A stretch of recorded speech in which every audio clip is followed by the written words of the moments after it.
Hey guys, welcome back to the channel. This is a story about what if Naruto become Hokage before Kakashi and bashing. Before I start, please support for more amazing content and do consider subscribing to my channel and share this video with your friends. This is written by Falling Skywards, link in the description and support writer. Let's start the video. Kakashi stood before his student, if you could truly call him that, in the Valley of the End. The blonde before him lay there, shuddering and shivering in the cold, blood seeping from such a wound as Kakashi had not seen since the war, or, perhaps, the Kyuubi attack. A hole straight through his chest. Upon closer inspection he could see the boy's heart, shattered bones, and other organs, pulsating. It emitted a strange red aura that gave off the feel of Naruto's tenant, the Grand Demon Lord. The Kyuubi. Somehow Kakashi felt emotionless as he looked down upon his student, his survival not really mattering any longer. He had failed Sasuke, his one hope and dream, his favorite. He had been his one chance at saving himself, redeeming himself through the last Uchiha. It was only through the wonder that was the Sharingan in Kakashi's eyes that he held any connection with the boy, and for that he thanked the spirits. If Naruto died, then everyone he had ever loved would be dead. With a cold realization, he decided he didn't care. He didn't care about anything any longer, except saving Sasuke. Picking his student up, he drew on Pakin's chakra to allow him to make it back safely. As usual he drew without remorse, leaving the canine with almost nothing, his usually stationary body now rolling in pain, howling. Kakashi rolled his eyes, his mask hiding his look of disgust before leaping into the treetops and heading back to his beloved Konoha. Naruto awoke to pain and a feeling of being surrounded by water. Strangely enough, he was. Sitting up he shuddered, the slowly receding hole in his chest causing him to jerk violently, involuntarily. The pain slowly receding, he sat up slowly and looked around. He sighed, knowing exactly where he was. In the sewer that made up his mind, the hallway before the room that housed his tenant. Standing up, the pain a lot less now, he made his way to the beast's room. What he saw, he couldn't help but smile at. The Kyuubi no Kitsune was curled up in a ball, sleeping. Somehow this massive demon had done the impossible. Made itself cute. Snickering, he yelled, "Oi, Kyuubi. Wake up, you big fur ball." His only response was the opening of one eye that rolled at him, uncaring. If there's one thing in the world that Naruto could not and would not deal with, it was being ignored. He did anything he could for attention. Nothing could get in his way of being noticed. And when he did receive it, in a good, loving or caring way, he shone like a star. Proven by his learning of a Jounin level ninjutsu in hours. Taking a kunai from his ever-present pouch, he flung it towards his tenant. The result was a high-pitched yelp, followed by a deep growl. Naruto was absolutely stoked. He had a way to piss off the Kyuubi. Ugh, fucking bastard had to wake me up. What do you want? Hey. You can't talk to me like that. I own you. I'll talk to you however I like. Sexist pig. I did just save your life, after all. Sexist pig, we're both male. How can I be sexist about myself? What do you mean you saved my life? It was me that fought Sasuke. You were practically non-existent in that battle. The Kyuubi's eyes widened in rage, her violent chakra exploding as nothing else could. Both male, both male. You assuming, idiotic uncaring fool. I'm female. Naruto was, to say the least, shitting himself in fear. And weren't you paying attention? It was my chakra that kept you going, gave you strength and let you keep up with the Uchiha, nothing else. It would make more sense if you weren't paying attention for all the skill you showed. If we meet the Toad Sage again, you are going to have to get more training. All fear gone, Naruto was now feeling more than a little bit hurt. It was like he himself had just made fun of his own ninja skills. But he couldn't be that bad or Kakashi wouldn't have let him into the Chunin exams. What do you mean get more training? I'm one of the best ninja out there. I took on Zabuza, Gaara and Kabuto. As well as heaps of others. They're all strong as enemies. And Kakashi-sensei let me into the Chunin exams. I must rock. The Kyuubi sighed. Being a deity that had lived for thousands of years, it was more than a little wise. It just ended to fall into its nature of expressing far too much rage. Now was the time to help out little Naruto, not get mad. Naruto. As your tenant I have the right to tell you this, although undoubtedly you will not like what I have to say. Are you willing to listen? Naruto, with an emphasized HMPH, replied grudgingly in submission. Good. Now listen closely. All your life you've been abused because of me. One of these reasons is your lack of chakra control, right? Yeah. My teachers at the academy always used to mock me and send me out of class all day because of it. Then when I asked how to fix it, they said you can't. Fucking bastards. But yeah, I know. Naruto, it is actually possible to change that. Remember the tree climbing technique that your teacher showed you? That was one of the ways you can help it. Same with the water walking technique. There are most definitely others. Ask the Toad Sage. Another thing. Your tiny jutsu repertoire. You know what for jutsu? One of them, Kawamiri, is one of the freaking basics. You then have Kage Bunshin, Rasengan and Henge. Wait a minute. You said Henge wasn't a basic. What? Hahaha. Naruto, you have a very special Henge. The typical one is simply a genjutsu that doesn't actually affect the body. Yours, on the other hand, physically alters your body. It is, quite frankly, one of the most powerful ninjutsu to ever be created. And by a child, no less. Naruto was surprised, as well as overjoyed. One of his many goals was to have heaps of cool flashy jutsu. And now he had another. He was quite happy. But still. 4 jutsu is almost nothing. Like I said, ask the Sannin. Alright. I'll ask Jiraiya once I wake up. I will wake up, right? Well duh. You think I'd waste time talking to about things as trivial as this when your life needed saving? No way. You've got medics for that. Oh. Good. Replied Naruto, well relieved. Now, something else I've noticed. The pink-haired hag. Tell her to piss off and leave our body alone. What? Why would I tell Sakura-chan that? Well, for starters, she treats you like dirt. She practically asks you, the one person that is ever stuck by her, to go commit suicide in a most likely possible mission to save a bastard that has done nothing but ignore you. She hits you for the slightest comments using excessive force. She yells at you and tells you how useless you are. She fails to meet any part of the word team at all, one of the few things your teacher got right. But she's so nice. Tell me, Naruto, when has she ever once been nice to you? Well, there no I don't know. I can't remember everything. Well, thankfully, I can. To answer my own question. Never. Think about it. Sure. Now. Back onto the subject of your skills. They need development, possibly even reconstruction. You also need a specialty. Not sure exactly how to get someone to teach you that. Look. Our time is up. When you wake up, your reception may be harsh as to your mission's failure, but you can deal with it. One last thing. Simply think in my direction and you'll be able to talk to me. Most of the time I'll reply. In my time I've seen a lot, so I'm a fountain of knowledge. See ya. Naruto smiled in thanks. Having someone being nice to him was a lovely change, before vanishing altogether from his mindscape. The dazed Naruto blinked slowly, his eyes slowly coming to terms with the dull light in this room of the hospital that he was so accustomed to. He almost smirked as he drew his nail along the side of his bedside table, marking the 100th visit to this intensive care unit of the hospital. He had almost missed this place, having been 5 months since his last visit, an all-time record since he was 4. He yawned, his suffering and pain being nothing new. The door slowly opened, and he was greeted by a very distraught Haruno, his mind's very image of perfection. She glared at him as she made his way to him before raising her now chakra-imbued fist and smashing him in the chest. Repeatedly. Right in the spot Sasuke's Chidori had pierced. Naruto. You idiot. How could you let him get away? You promised me. You're the worst ninja ever. Ugh, Sakura-chan, I'm sorry. No. Sorry doesn't cut it. Now I'll never see him again. Why can't you ever be nice to me? Naruto suddenly remembered the words of the Kyuubi and violently lashed out at her, smashing her into the wall. You bitch. What the fuck did I ever do to deserve such treatment? I've only ever been nice to you, telling you how pretty you are and cheering you up when the gay bastard treated you like everyone else's trash. Then, because you're a friend, I promised to try save him, fighting through multiple Jounin level sound ninja to try save him, then nearly die attempting to help him. You're really just like everyone else in the city. Sakura Haruno. Get out of my life. You're no longer worth my time. Sakura, completely batshit insane, screamed before attempting to kill the annoying blonde before her. She was, luckily for Naruto, stopped by Kakashi. Sakura. What happened here? Using all of her bitchiness to her advantage, as well as Kakashi's obvious dislike of Naruto, she replied, tears in her voice, Kakashi-sensei, Naruto, he hit me. I just walked in here to ask him how he was and he smashed me into a wall. Naruto. How could you? You're trash. Nothing more than trash.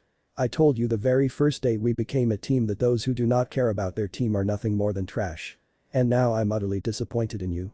I would have thought that Sakura would deserve far better treatment than this. Naruto sat in his bed, speechless, in shock. The Kyuubi had been right, they all hated him. All of them. Well, maybe not Tsunade or Shizune or Jiraiya, but still. Everyone else wanted his blood. If only he could leave. He no longer wanted to be Hokage of a village such as this. Leave me alone. Was his eventual response, its chilling, hatred-filled sound resonating in each of their ears. Gladly. Cried Sakura, Kakashi following her glumly. Naruto did what? He brutally attacked me. Tsunade was shocked. She had not expected Naruto to ever lash out at the girl, regardless of how much she deserved to be beaten. But why? I don't know. Her mother finally spoke up, the tears that had previously kept her silent now gone. That demon will pay for what he did to my girl. Such a sweet caring thing as she, and he will pay. I have already spoken to the elders and we are all in agreement. After causing Sasuke to defect and now assaulting another member of his team, Naruto will be executed. Or, if he so chooses, can renounce all titles associating him with being a Konoha ninja and leave the village forever. Tsunade, who had been disbelieving before, was positively fuming now. How could those bastards constantly treat the boy so horribly? With a sigh of submission, she asked that they leave her and Shizune be, at least until they could figure out what to do. Did you hear that? Those bigots, ugh. Tsunade-sama. Although I don't mean to be offensive to the Haruno girl, I don't think she can exactly be trusted.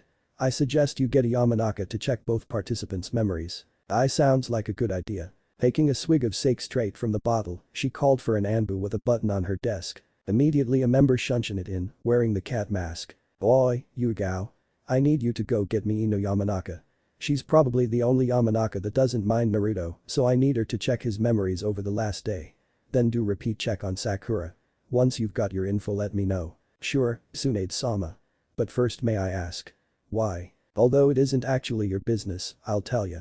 I like you, you see. Sakura Haruno has claimed that Naruto Uzumaki assaulted her violently. Now, from her almost complete lack of bruising and her reputation for hating Naruto, I doubt it. But no matter what happens, the council has issued that he be killed. They've even gone so far as to have it signed by one of the daimyo's emissaries. Ugh, bastards. Alright, I'll have your info within an hour. She bowed as she left, her utter respect for her Hokage apparent. Now Shizune. What are we to do? No, what do you mean? We can't overpower the daimyo, regardless of what we want to do. No ninja will save his life, we're stuck. Leaning against her desk while gazing across her city, she pouted. He's not going to let them execute him. He'll leave. And if that's the case, why are we here? I'm not sure what you mean, Tsunade-sama. I mean, what reason do we have to be in this fucking hellhole? It is only because of Naruto that we're here. Since we've been here, we've seen nothing but his abuse and made nothing but a whole bunch of political enemies. And to top it all off, now we're gonna be known as the duo that lost Konoha's favorite little snob, Sasuke. Shizune, finally understanding, frowned. Her teacher and best friend was right.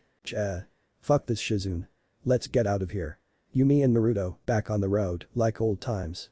We can train him to be a medic rather than that bitch Sakura, as well as show him a thing or two about the world. You know. You're actually right. I was wrong in letting you come here. It's not worth us staying any longer. Let's give them as much hell as possible too. You've got my attention. What do you suggest? Stop us from becoming missing nin. Simply release us from the ninja force. But being able to return to it at a later date would be nice. And take some others that are willing with us. Someone important if we can. All good ideas, but I think we can cause a bit more havoc. All that later though. Until then. Let's go get our someone important. Shizune smiled at the wild gleam in Tsunade's eye, the first time she had seen without her being drunk. The young Hinata Hyuga was interrupted from arranging her flowers when suddenly there came a knock on the door.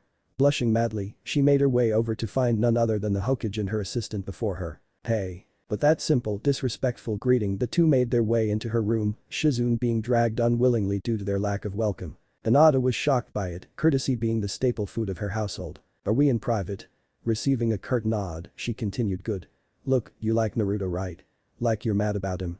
And you know how much the village hates him. Well, on his recent mission he failed to retrieve Sasuke, much to his own dismay. Currently there are claims that following this he violently assaulted his own teammate. Haruno Sakura. The council have overreacted to this and now are planning to execute him or banish him. Those fucking bastards. Hinata suddenly left her typical character, her protective feelings for Naruto, sending all typical character actions out the window. What are we gonna do?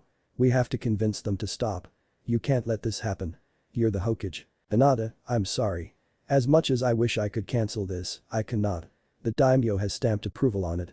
But we are going to take their supposedly brilliant idea of banishing him and use it to undermine them. We're going to leave alongside him, taking the Hokage hat with him. We aren't going to even become missing nin for this. We're going to take, alongside with the Hokage hat, money and special items that we can use as ninja. We'll take the two of you on as apprentices as well, teaching you medical jutsu. Keen. You'll have Naruto all to yourself. Her mind stopped even thinking about the question with the final comment. Can we leave now? Tsunade, with a laugh, replied, sorry. We don't even have Naruto signed onto this yet, let alone prepare laws to take place so that we don't get in trouble. But at the most we will be leaving tomorrow night. Probably gonna destroy something beforehand, just for the hell of it. Hinata grinned evilly and nodded her agreement one final time. Naruto was pissed. He had so far only had 4 visitors, one was Ino, and she was only there on her Hokage orders. She had barely said a word upon entering, although her hug and thanks for at least trying to save Sasuke was nice. Much nicer than Sakura, that's for sure. Apart from her there had been Shikamaru and Kiba, even if briefly, and Jiraiya. He had had a long chat about how pissed off he was with him, who seemed to understand perfectly. He had even promised him more training after talking about his meeting with the Kyuubi, as well as extensive chakra control practice. That had been the brightest point of his day thus far. His chest had finally healed up and he was at the receptionist being signed out when he found himself tackled to the ground. A small, lavender-eyed girl had wrapped herself around him, seeming like she actually cared. It made Naruto feel fantastic.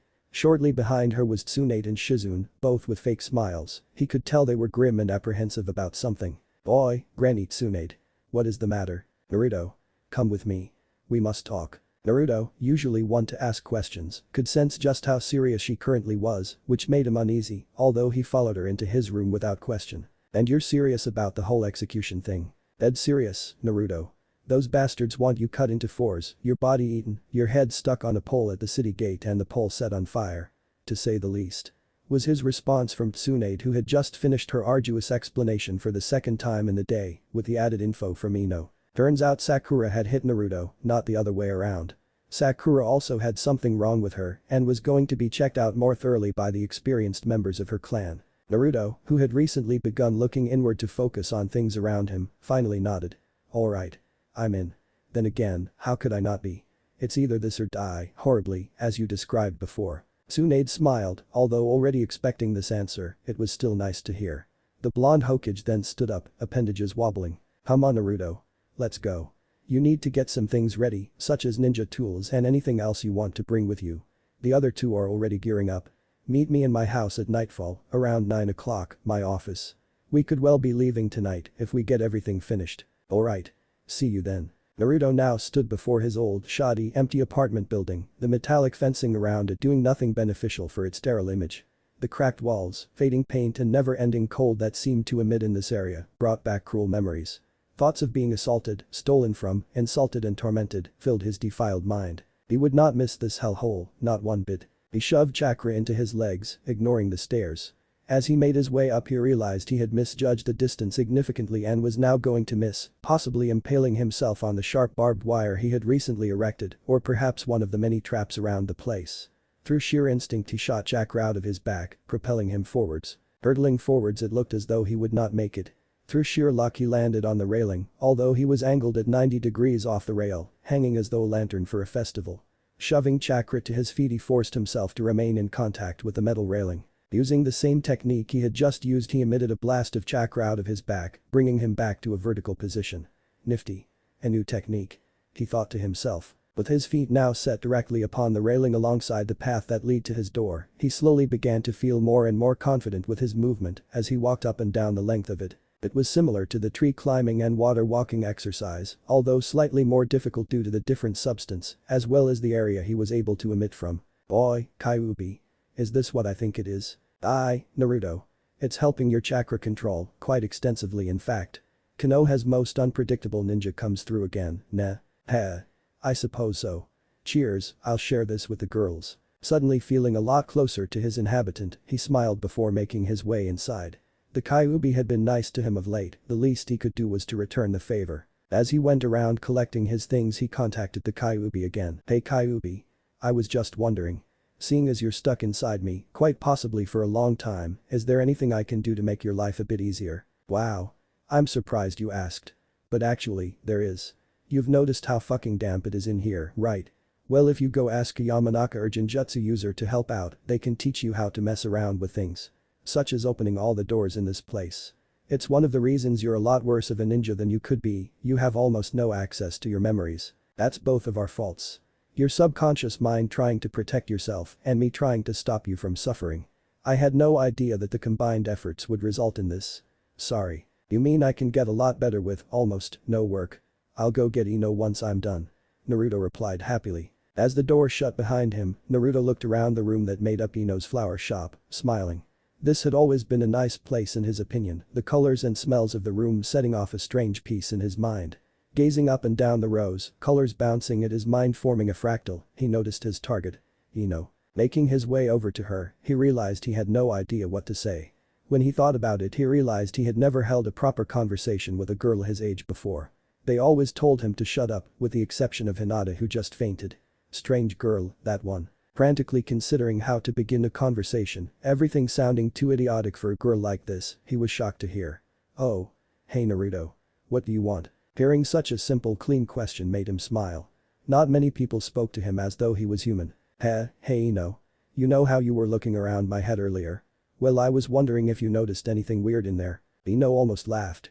His head was seriously messed up, a level of mentality equaling that of someone suicidal. Yeah, Naruto. It was horrible. The flooding of the sewers, the lack of light and all those locked doors, you've clearly got some things in there that I do not want to see. Naruto's heart almost sunk, although he had been expecting such an answer. Ah. Well, I was wondering if you could help me out. I seem to only be able to enter the place when I'm in pain. And when I hang on. You can enter that hellish place. By yourself. But that's impossible. There's no way you can do it alone. Seriously? I've been in there multiple times. Never knew it was a big deal. What? We learned all about mindscapes in the academy. We did a study on them for 3 days. All ninja should know about them. He rubbed his head sheepishly before answering her. I guess that's one of the lessons I missed. Turning her head sideways, she squinted at him. Suddenly he felt an impossibly sweet sensation before having it ripped away. You're lying. That day you got sent out of the class by our teacher for asking a question. What?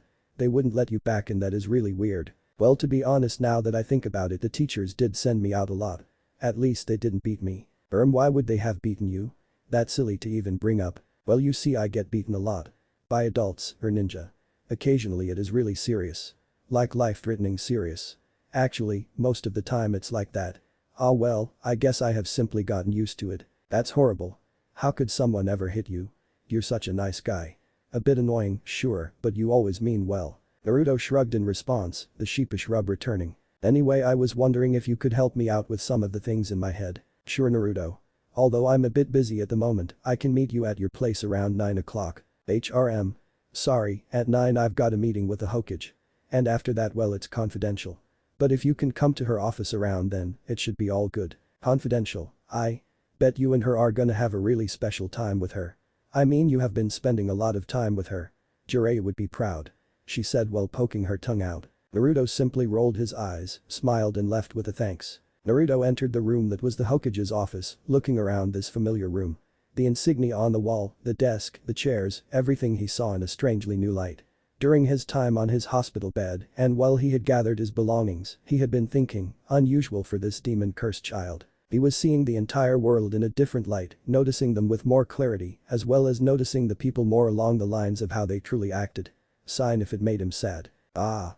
Naruto. Welcome to the show. Everything sorted. Nearly everything, Tsunade Bachan. I asked Ino if she'd come up here and help me with my mind. According to glancing around the room, he spotted Hinata, unbeknownst towards his lovely tenant, and happily gazing about the room, simply happy to be in the same room as her Naruto-kun again, as well as being able to spend a prolonged amount of time with him. I heard that kid. Smiling, he continued, according to someone, my mind has some strange things inside, so she's going to come around and give me tips on how to fix it. Ah. Are you sure that it's wise that she be poking around your head? Certain things in there may scare her. Don't worry. I'll make sure certain foxy things don't bother her. Alright, excellent. Now we are currently reviewing our plan, and we're pretty happy. I have just sent Shizune off to collect a large amount from the treasury, 100 million Ryo, to be exact. On top of that, I am going to go collect a few scrolls, such as the Forbidden Scroll and a few summoning scrolls. Why do you need them? I've already got the Frog Scroll, and you've already got the Slug contract. Why would we need any others? God, Naruto, you're a real idiot sometimes, yak no. Hey, it's not my fault, no one ever taught me anything. It's simple logic, you dipshit. Old hag. Annoying blonde. Hinata, perturbed by the scene before, managed to speak up. She knew that if she ever wanted Naruto's attention, she was going to have to work for it, and this was one of the many ways she could accomplish it. Hey Hokage-sama, if you'll allow me to speak. The reason it's so good to have multiple scrolls and Naruto-kun is so that you see can use them in different ways. For instance, if you have the F-Frog summoning scroll, you can't exactly have them help you climb trees like the M-monkeys, can they? Well, I suppose that's true. But if that's so, then why doesn't everyone in the village borrow from one another? Like having everyone sign Kakashi's dog contract as well as the monkey one. Naruto. It just isn't done like that. They're prized possessions, some of the most powerful ninja techniques around. They also cost a whole bunch of chakra to use. They're kept heavily looked after, although I can take them from anyone I like. The Hokage paused mid-sentence. She had always known she was allowed to take them, being her ninja village and all. She had just never taken up the offer. And with Naruto's mention of the dog contract, a powerful ally to have, as well as a few other more hidden scrolls, such as the turtles. Hinata. Come. You and I are going to collect a few summoning scrolls from around the town. Then we'll collect the rest of our equipment. Naruto, you wait here for your little girlfriend. She's not my whatever. Glancing around the room, Naruto found Hinata's pale white eyes widened in disbelief. In contrast to the moon, it made her look quite beautiful, something Naruto had never noticed about her before. Quite the contrary, Hinata was thinking about a completely different blonde and raging at her, hard. Ino had gone behind her back, even though everyone knew she had dibs on Naruto. She would have all of hell to pay when she saw her. If she had asked to share, it would have been fine. But no, she had to go and be selfish. Bitch. Tsunade, looking at the two kids knowingly, simply laughed and signaled Hinata to follow her, to which she complied. Tsunade made her way towards Kakashi's apartment, a small building on the edge of town in an empty building. She had sent her little apprentice to be off to find Guy and sign the turtle scroll. She had a Hokage stamp, so it should be no trouble. Kakashi, on the other hand, would most likely constantly pretend to ignore her. If he did that, she'd smash him into a wall. Joy. Shunshining into his apartment building, she whipped out her skeleton key, capable of unlocking any door in the city, and entered. She was not at all surprised to find porno posters all over the wall, while Kakashi lay, inebriated, watching porn on the couch. Oh. Tsunade. How's it? He hiccuped, going. Ugh, I can't believe I let myself get into such a state. And seeing it coming from you is all the more disgusting. Regardless, I need to sign the dog summoning contract. It's important for the safety of the village and whatnot. Sure baby, but what's in it for me? Can I feel up those big old jugs of yours? Tsunade sighed, rolling her eyes. Sure Kakashi. Grope away after I sign. She replied, planning on smashing him into a wall the moment he made his way towards her and her well-protected chest. Performing the seals, he summoned a small dog covered in red fur. Strapped to its back was a scroll, on its face. Fear. Here you go Kakashi. Kakashi formed U's with his eyes, indicating his happiness. The dog literally emitted a few before disappearing back to wherever it came from, probably some canine coven elsewhere. Kakashi passed her the scroll, which she signed deftly after biting her thumb, blood being the necessary sacrifice. She immediately felt a connection to the dogs, as she did to the slugs. Glancing up, she saw a lecherous grin on Kakashi's surprisingly handsome face, revealed only now as he was horribly drunken, uncaring whether or not his face be seen. Breaking her promise, she flooded chakra into her soon-to-be rebellious arms, smashing him directly in the jaw and hurtling him into a wall. After receiving Ino's report on Naruto's mind earlier and discovering how badly Kakashi had treated her closest male friend, she found this ever so satisfying. Making her way out, her task complete, she shattered his door into 1,000 pieces, smiling all the while. Hinata's mission, on the other hand, had gone quite smoothly, meeting with a calmer yet somehow stranger guy, something that had managed to disturb her, without even knowing how. All the same, she had completed her mission and was heading back when she bumped into Kiba. The dog boy had come running around the corner near his compound, coincidentally close by to Guy's house, tears streaming down his face. Hey Kiba-kun. What's the matter? It's Akamaru. He got owned by those fucking sound bastards. He might not make it, and I just don't know what to do. He's like my best friend in the whole world. Oh Kiba, I'm so sorry, but I sort of have to go meet with the Hokage now. Sorry I cannot be there for you. Kiba's face suddenly contorted, a sudden feeling of rejection mixing and mingling with his previous fear and distress, a cocktail of pain. But Hinata-chan, I need you now. Hinata felt elated and complimented both, and yet she shook her head in refusal and ran off, leaving Kiba feeling completely dejected. He assumed she was going off for her Naruto-kun or some shit. He spat in her direction. Naruto had been waiting a good 20 minutes before Ino showed up. He had been sitting grumpily that entire time. Regardless of his slow steps into maturity lately, he was still practically a child in every sense, prone to getting angry with things he didn't like. One of those things was inactivity, something he had suffered from for far too long. As Ino walked through the door, quite late, he shot up, prepared to berate her. She immediately shot an ocular dagger at him, to which he replied to by sitting down. Hell hath no fury like a woman scorned, but even a woman scorned had nothing on a Kunoichi in a bad mood. Naruto realized it was probably not a good idea to ask why. So, Naruto. I've got a few books here on how to enter one's mind and what to do within. She sighed, clearly not her favorite place to be. And seeing as you can occasionally enter on your own, it probably applies once you're in there. Can I go now? I've got better things to do than hang out with Y. Suddenly the door crashed open, a cackling Shizune entering. Her eyes gleamed evilly while her small hands were filled with larger bags of money than she should have been able to carry. Being a typical goody-good, something this mischievous brought out a different side in Herm, something not commonly seen by anyone but Tsunade. And that only happened when she somehow managed to get her drunk. Hey Shizune-chan. What are you doing? Is it even you there? Haha yes Naruto, it is I have our 100 million Ryo. I take it the girls will be back from signing the scrolls soon. Following that Tsunade will sign our and her papers, issue a few decrees, and we'll be rid of this hellhole for a long time. Ino, thoroughly shocked by this little speech from the Hokage's assistant, piped up. Be rid of this hellhole. Are you guys leaving? No way. The Hokage can't leave. Neither can you Naruto. What's going on? Shizune looked at the younger blonde and began to think within her own mind. Do we tell her or not? She could be a useful ally if she chooses to come with us, but if she doesn't then she could rat on us or she could simply pine after us for a while. Fuck it. I am gonna tell her. Okay, look, Ino. It's like this. Naruto came after me and Tsunade to convince us to be Hokage. Without him, it wouldn't have happened. We love the little guy. Naruto blushed at the compliment. But, as you probably know, your village does not. He's practically their whipping boy. That's a bit of an exaggeration. I mean sure, people don't exactly think Naruto is the greatest, but that's because he's always pulling pranks. Tell me, does that constitute calling him and I quote from at least 95% of Konoha's population? A demon? No. I thought not. You know the result of his recent mission to receive Sasuke, correct? He failed.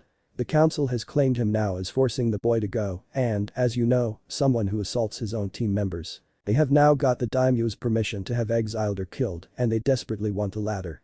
Seeing as they want to hurt the only reason me and Tsunade are here, we're going to fuck them up.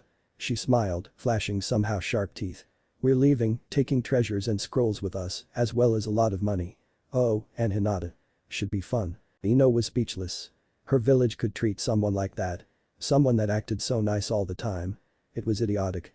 She would be thinking about this little tidbit of information for a long time, definitely discussing it with her parents. I have to leave. I need to think about what you've said. Are you serious? Completely and utterly replied Tsunade, of who had just entered her own large office, closely followed by Hinata. We've got the 2 scrolls sorted, dog and turtle.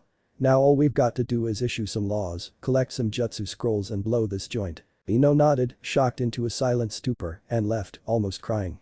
Everything she had placed her trust in was now nothing more than evil.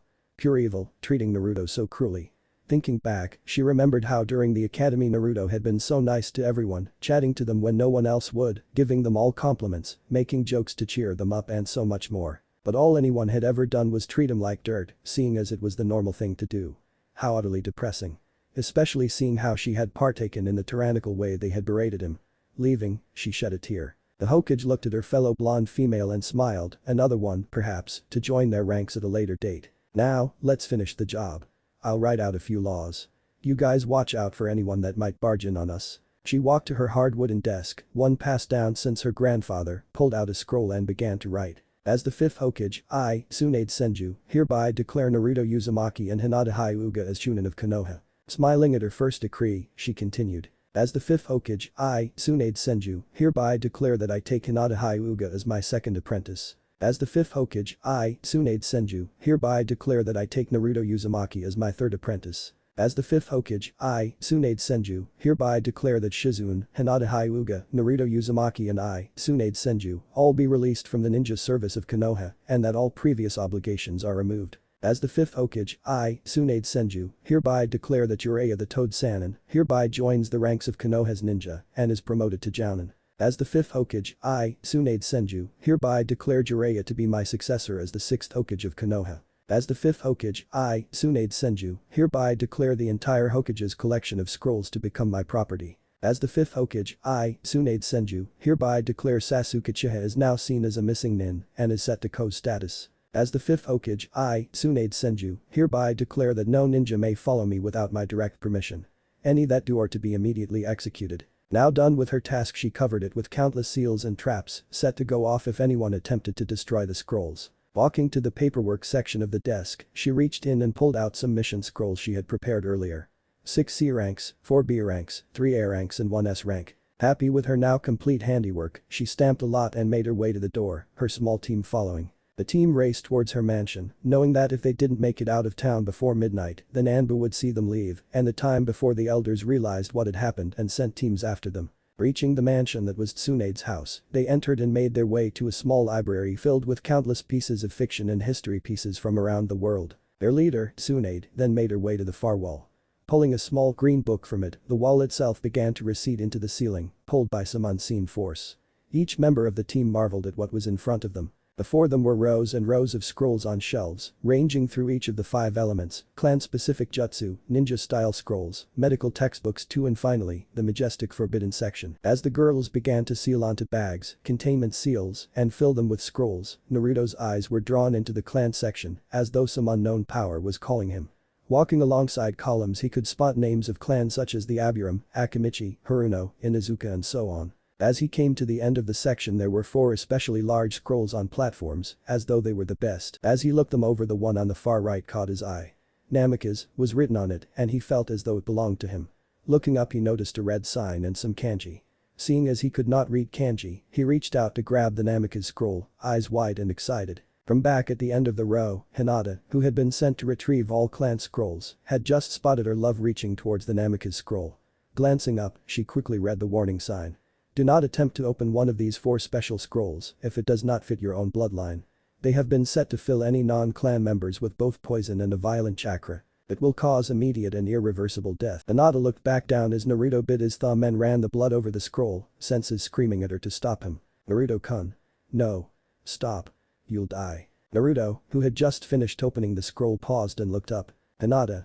What are you on about? Hinata, seeing that her foxy blonde was fine, immediately came to the conclusion that Naruto was a Namikaze and, feeling quite sheepish, replied, "Oh no, nothing, don't worry." Naruto shrugged and began to look over the scroll.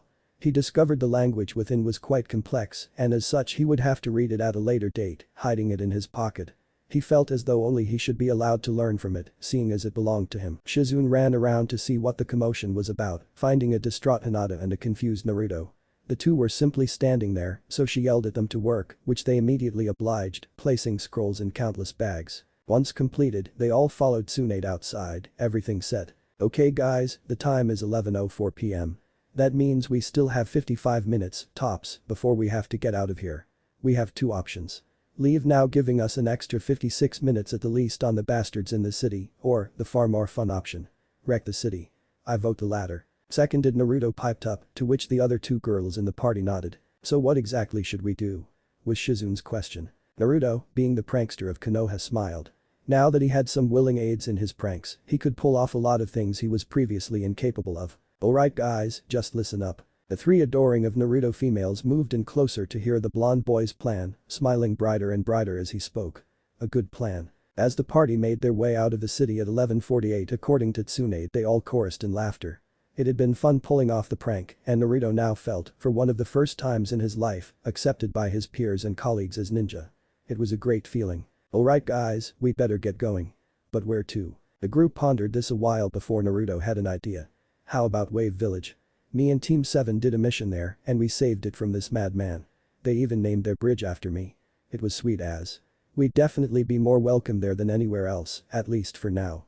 Naruto smiled, remembering his old friends. Let's go. Naruto assumed agreement and sprinted off, smiling, with his 3 closest friends in tow, leaving Konoha behind for good. Let's rock and roll. The group practically flew through a lush jungle, trees, ferns and bushes all around them. The smell of the forest crisped in Naruto's mind, fresh, like newly opened ramen. He smiled as he emitted chakra to his feet, running alongside his 3 closest female friends, Tsunade, Shizune and Hinata. From branch to branch they hopped, giant grasshoppers on giant leaves, minds intent on making their way to their destination before the next nightfall. They had jumped all night long, setting a huge distance between them and their old hometowns, racing with such speed one could almost believe the entire horde of Hades was hot on their trails, hunting and destroying. As they followed this Team Hokage through wood and dale, the powerful team ran, tiring, and with panting breath sunk into a lifeless clearing. The blonde, however, continued to hop, his stamina surpassing belief. Boy, Naruto. Stop your, she paused for a breath, bloody running. Yeah, and Naruto, it's too much. Receiving a nod from the boy in question, she fell straight over, lying flat against the emerald grass. Hey, you guys really need to get in shape. I'm not even half out of chakra. The rest of the party there, excluding Hinata, laughed. From within the blonde's head he could hear his demon tenant taking part, as though it were some kind of inside joke that he was not aware of. Naruto-kun. That's because you have the, she paused and looked at Hinata. Tsunade frowned, deep lines appearing on her fake face. Hinata's ignorance would no doubt be a problem that would ceaselessly affect their ability to discuss things with one another. Eventually the young girl would feel as though she were excluded from the group once she noticed how often they had to stop while talking about Naruto, possibly resulting in her leaving the group altogether. Although with Naruto aboard that event was fairly unlikely, it was not something that Tsunade wanted to risk lightly. "Hey Naruto, I guess this is good a time as any. Might as well tell her.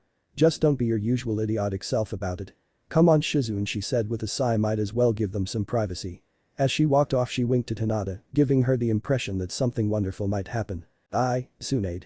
Good luck Naruto." But that the elder two women left them for the time, allowing Naruto to be as open or closed as he wished with the girl.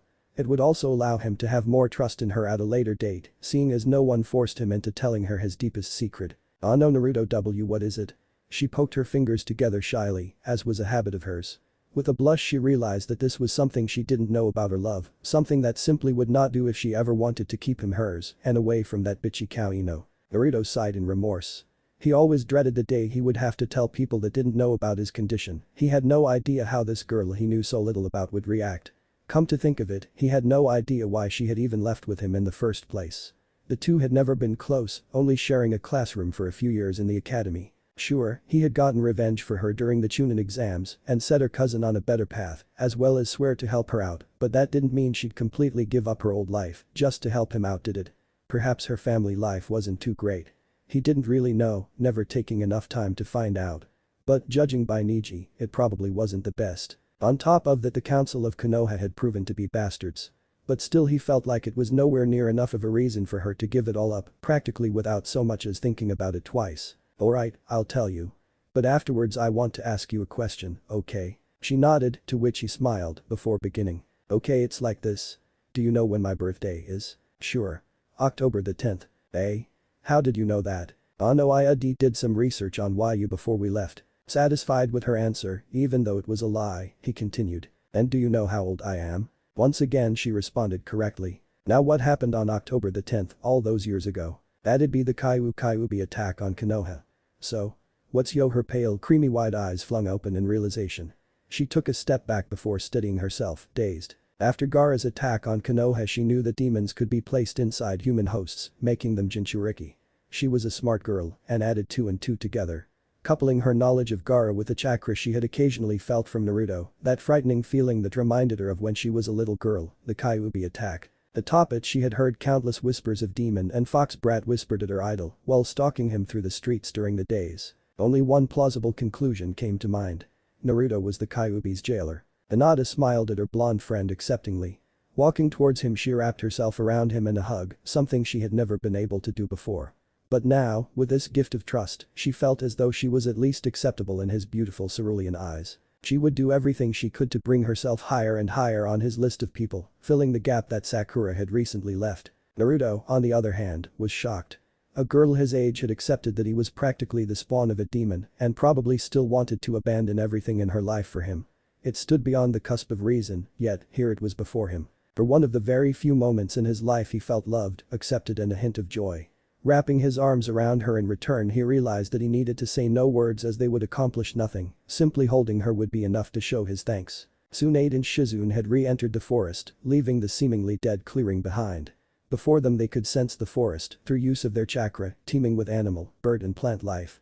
As it was to all ninja, it was an amazing feeling to sense so much life and happiness in a world where their jobs were to kill and destroy. Konoha had always been considered a happy place for many reasons, one of them being how close it was to forests and animal life such as this. In comparison to other villages, Suna was surrounded by a desolate desert, Ain was over-industrialized, keeping animals too disturbed at the pollution to live there, Iwa was surrounded by rocks with very little water, and the rock rain was far too dangerous for smaller animals, meaning very few lived there either. Kiri was made up of islands, so only birds and imported animals could live there, although not many were imported as the ecosystem there was easily thrown off balance. Kumo was fairly similar to Konoha with plenty of thriving animals. Kusagakure, village hidden in the grass, was far more lush and green than Konoha however, and yet the people there were fairly unhappy. The happiness of Konoha, however, would be very short-lived if the new group had anything to say about it, although any plans they might have were still a very long way off. As the girls sat down on the log they could sense Naruto's slight feeling of despair through the trees and ferns.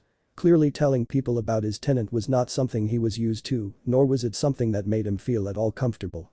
And who could blame the boy? After being hated his entire life over the fact that he had possibly the most powerful demon in existence within him, it was no small wonder that he kept this secret so close to his heart. I hope the little guy does alright.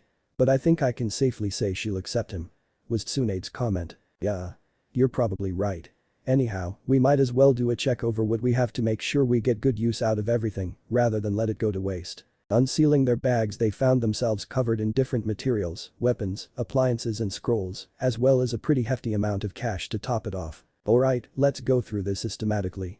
HRM. I don't think we should bother with the appliances or weapons just yet, we'll just ask the kids how much they brought. We, however, can cover the scrolls. Alright, so through the elements what do we have? Shizune began to go through the pile, hurtling scrolls at her sensei that caught them with ease.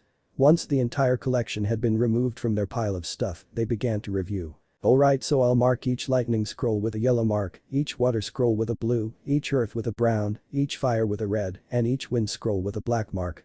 White marks are for either ninja style of forbidden scrolls.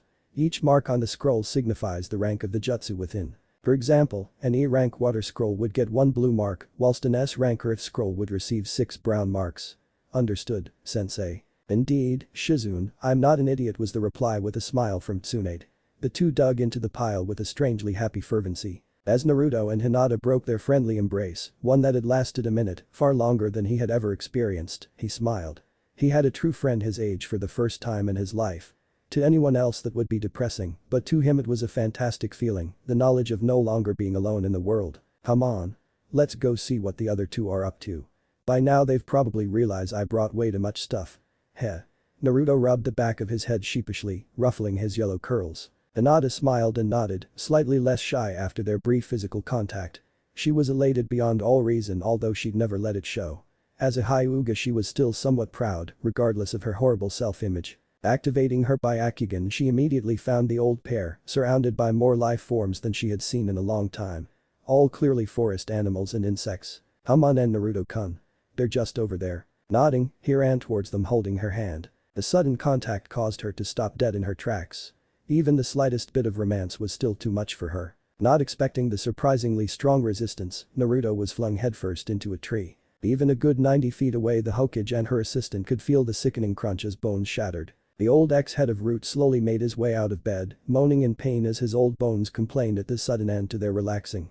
Being old had no advantages, he thought to himself. Hobbling over to his medicine cabinet, he removed his bandages from the day before with his one remaining arm, something he was quite proud to be able to do, and replaced them with an extraneous red wig, a pirate's eye patch, and covered his face with white makeup. Stripping out of his pajamas he moved to his dresser and took out a large floral shirt, suspenders, giant red shoes and purple underwear.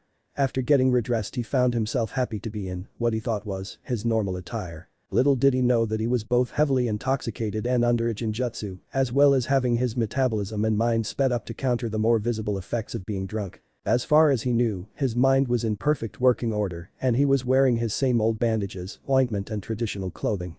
In truth, he was dressed like a clown. Checking the time and finding himself late for the morning's council meeting, an age-old tradition of the villages, he ran out the door and straight to the village tower, only 1 block away. He had been puzzled as he received looks from the villagers and other ninjas alike as he ran, but took no notice of it. Running as fast as his old bones would allow him he ran straight into the meeting room. Thankfully, only the Yamanaka and Sarutobi clan heads were present, Asuma and Inoichi. Both wore shocked looks on their familiar faces, reminiscent to the looks he had received on the street. The two glanced up to see a strange old man before them, dressed as a clown. Who are you?" asked Inoichi, puzzled that a stranger would have the balls to enter the room, especially dressed as though they were all idiotic children. "What do you mean, Inoichi? I've known you your entire life. I know practically everything about you." Inoichi shuddered at the man. Before him, coming to the conclusion that he had a stalker. How else would he know about his fear of clowns? Beginning to back away, he reached into this man's mind, scared of what terrible thinking he may find within, and began to probe. However petrified he was of the sadistic tendencies this man had, he was truly glad to find that this man was in fact Danzo, indeed an old friend of his. Asuma, who had been practically shocked speechless the whole time, piped up, more than a little disturbed. Who are you?" Inoichi, who had caught onto the genjutsu while within his mind, quickly sent the knowledge to his old friend. He was hoping to partake in the little game that Tsunade and her gang had started before they left their old home. He had, after talking to his daughter the previous night, been thinking over his commitment to the village. It had long been a joke within the Shikei no Cho team that the village was far too troublesome for them. But now things were much different, the people within now openly and violently acting in a way that he really did not like. He also felt as though his family was no longer safe. He had read many enemy ninjas' minds in his days, and one of the things he had often found was that the other villages were scared of the Kyuubi, expecting the bastards in Konoha to have turned it into some kind of perfect ninja. What do you mean, who am I? It's me, Danzo. Fool. Gone mad like your father, have you? With realization in his eyes due to Inoichi's message, he began to play along. Oh yes, sorry, old man. I guess I must be going a bit crazy. Head on over to the Hokage's office, the elders are looking for you.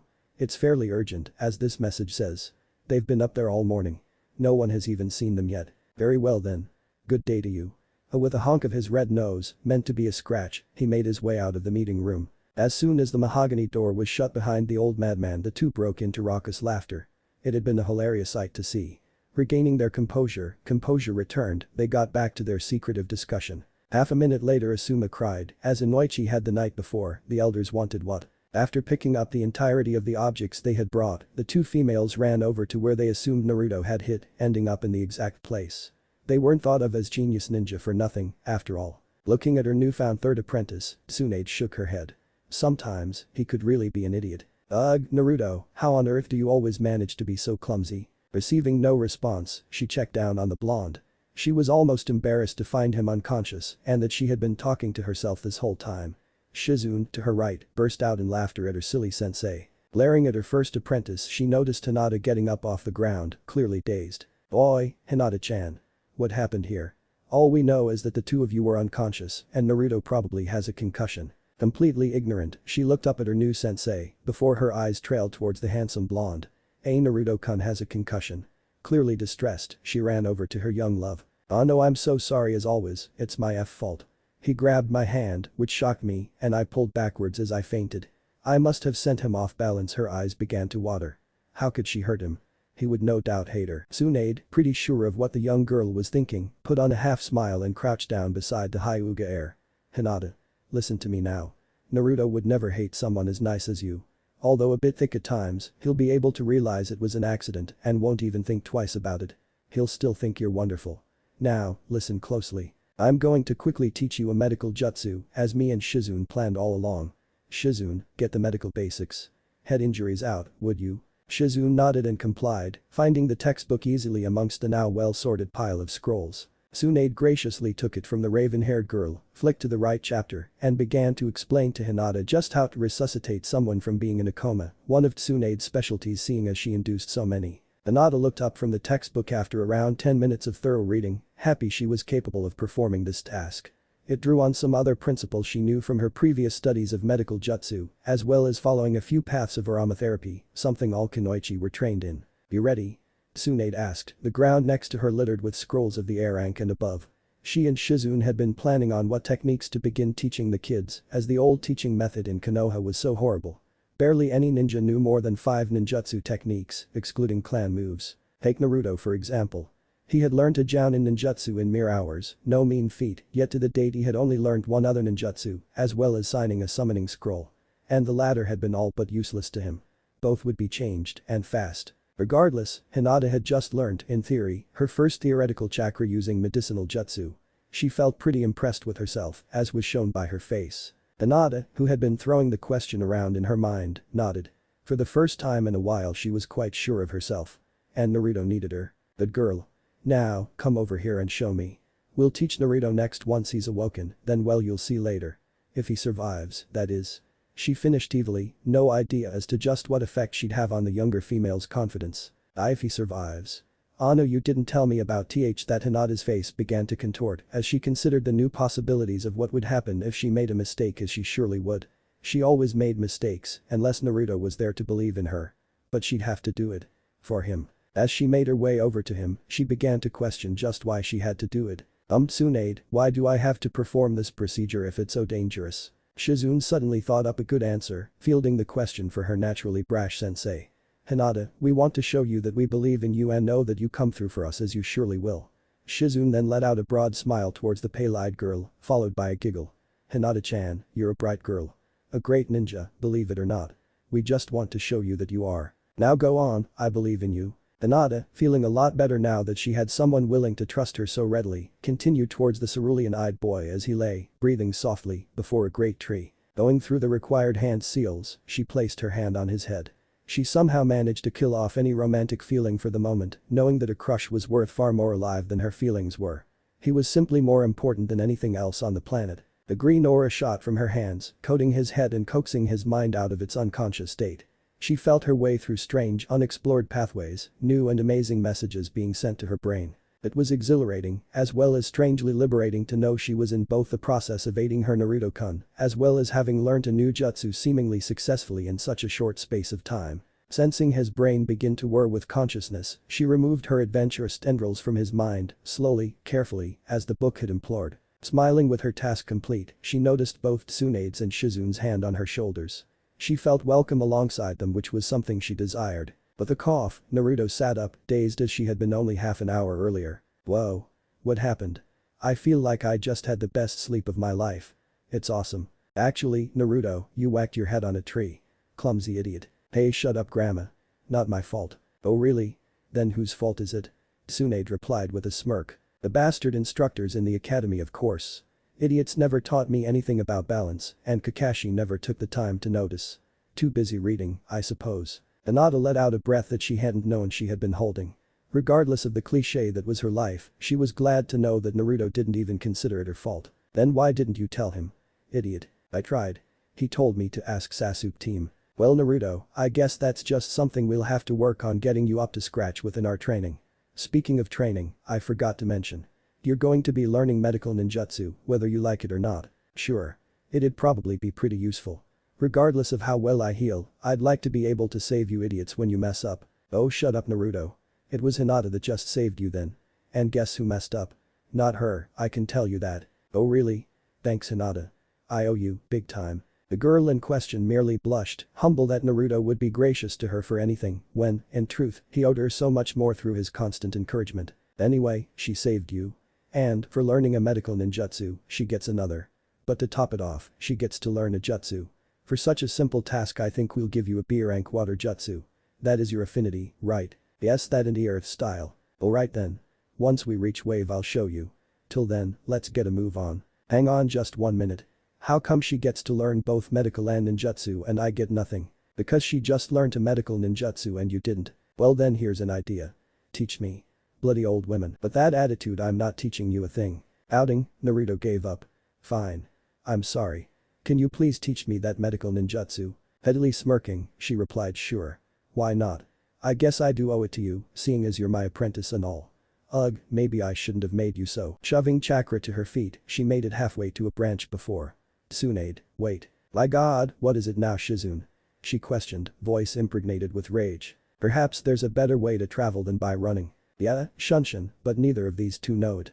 Ah, actually Hinata, I'll be teaching you that when we get there. Hinata nodded in agreement, happy to be learning anything at all. No, not that way. Summons. Tsunade paused, thinking it over. She knew that they were physical and that Jiraiya rode on the back of his frogs, she had just never considered it herself. One of the problems of rash thinking, she supposed. Good thinking Shizune. Might as well sign all the scrolls available now too, as well as gather some loyalty. Naruto, you summon whichever frog holds the scroll at the moment. Shizune, you summon Taunton, he has the pig scroll on him. Hinata, you summon the turtles, and I'll summon the dogs and slugs. Why don't I just summon a whole bunch of frogs?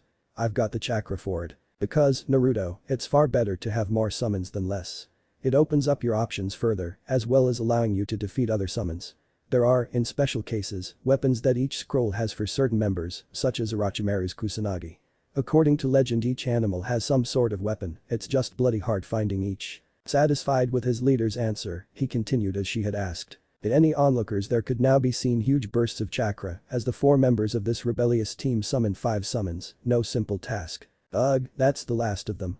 I can't believe the pigs made me and Hinata roll around in the mud for half an hour just to prove our loyalty. Better than the dogs at least. Forcing you to be the alpha male of our pack and marking each of us as your bitch. Ugh. Sorry about that Shizune. Ah well. Don't think Hinata minds too much, she replied with a wink, causing him to realize that the Hyuga had been following him around like a lost puppy for a long time now.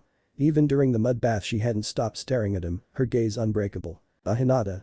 What's the matter with you? And nothing, Naruto-kun. With a shrug, he turned around and asked his Abe-chan. Now what? Almost pouting, she replied, now you summon those bloody dogs. 4, please, and make sure that each is larger than me or Shizune. We're going to ride on their backs all the way to wave. One of the many bonuses of having a summon. She finished with a smile and clapped her hands as she remembered, oh, Naruto. I almost forgot. Reaching into the brown scroll that now kept all the medical text sealed within, she threw him the basic head injuries book. Catch. Deftly, he did before placing it in his personal possession scroll, something that each of them had, and prepared to summon some canines. As he flooded chakra into the outside world, he began to focus on what he did while summoning. He had seen Jounin, on the odd occasion, cast jutsu without seals. It seemed to be the same for the fusion jutsu he had seen, and he knew they required extreme focus of the mind. Put one and one together, and he could theorize how to do as the Jounins did back in Konoha. So, as he finally placed both his hands on the ground before him, allowing him to summon 4 large dogs, the ones they met before, and he gained a further understanding of the jutsu. He was a genius, all it took was a bit of focus for him. Smiling, he opened his now cerulean eyes and gazed at the 4 beings he summoned into this part of the world. The 4 of them stood, proud as dogs are, gazing at the ex-Konohanin. The first one he noticed was, what he considered, the leader of this small pack. Around 4 feet tall, with a strange orange tint to his fur, he bared his teeth in a smile of recognition, directed only at Naruto, clearly an equal. Alongside him was a pure white dog, contrasted with pitch black eyes that seemed drawn to Shizune.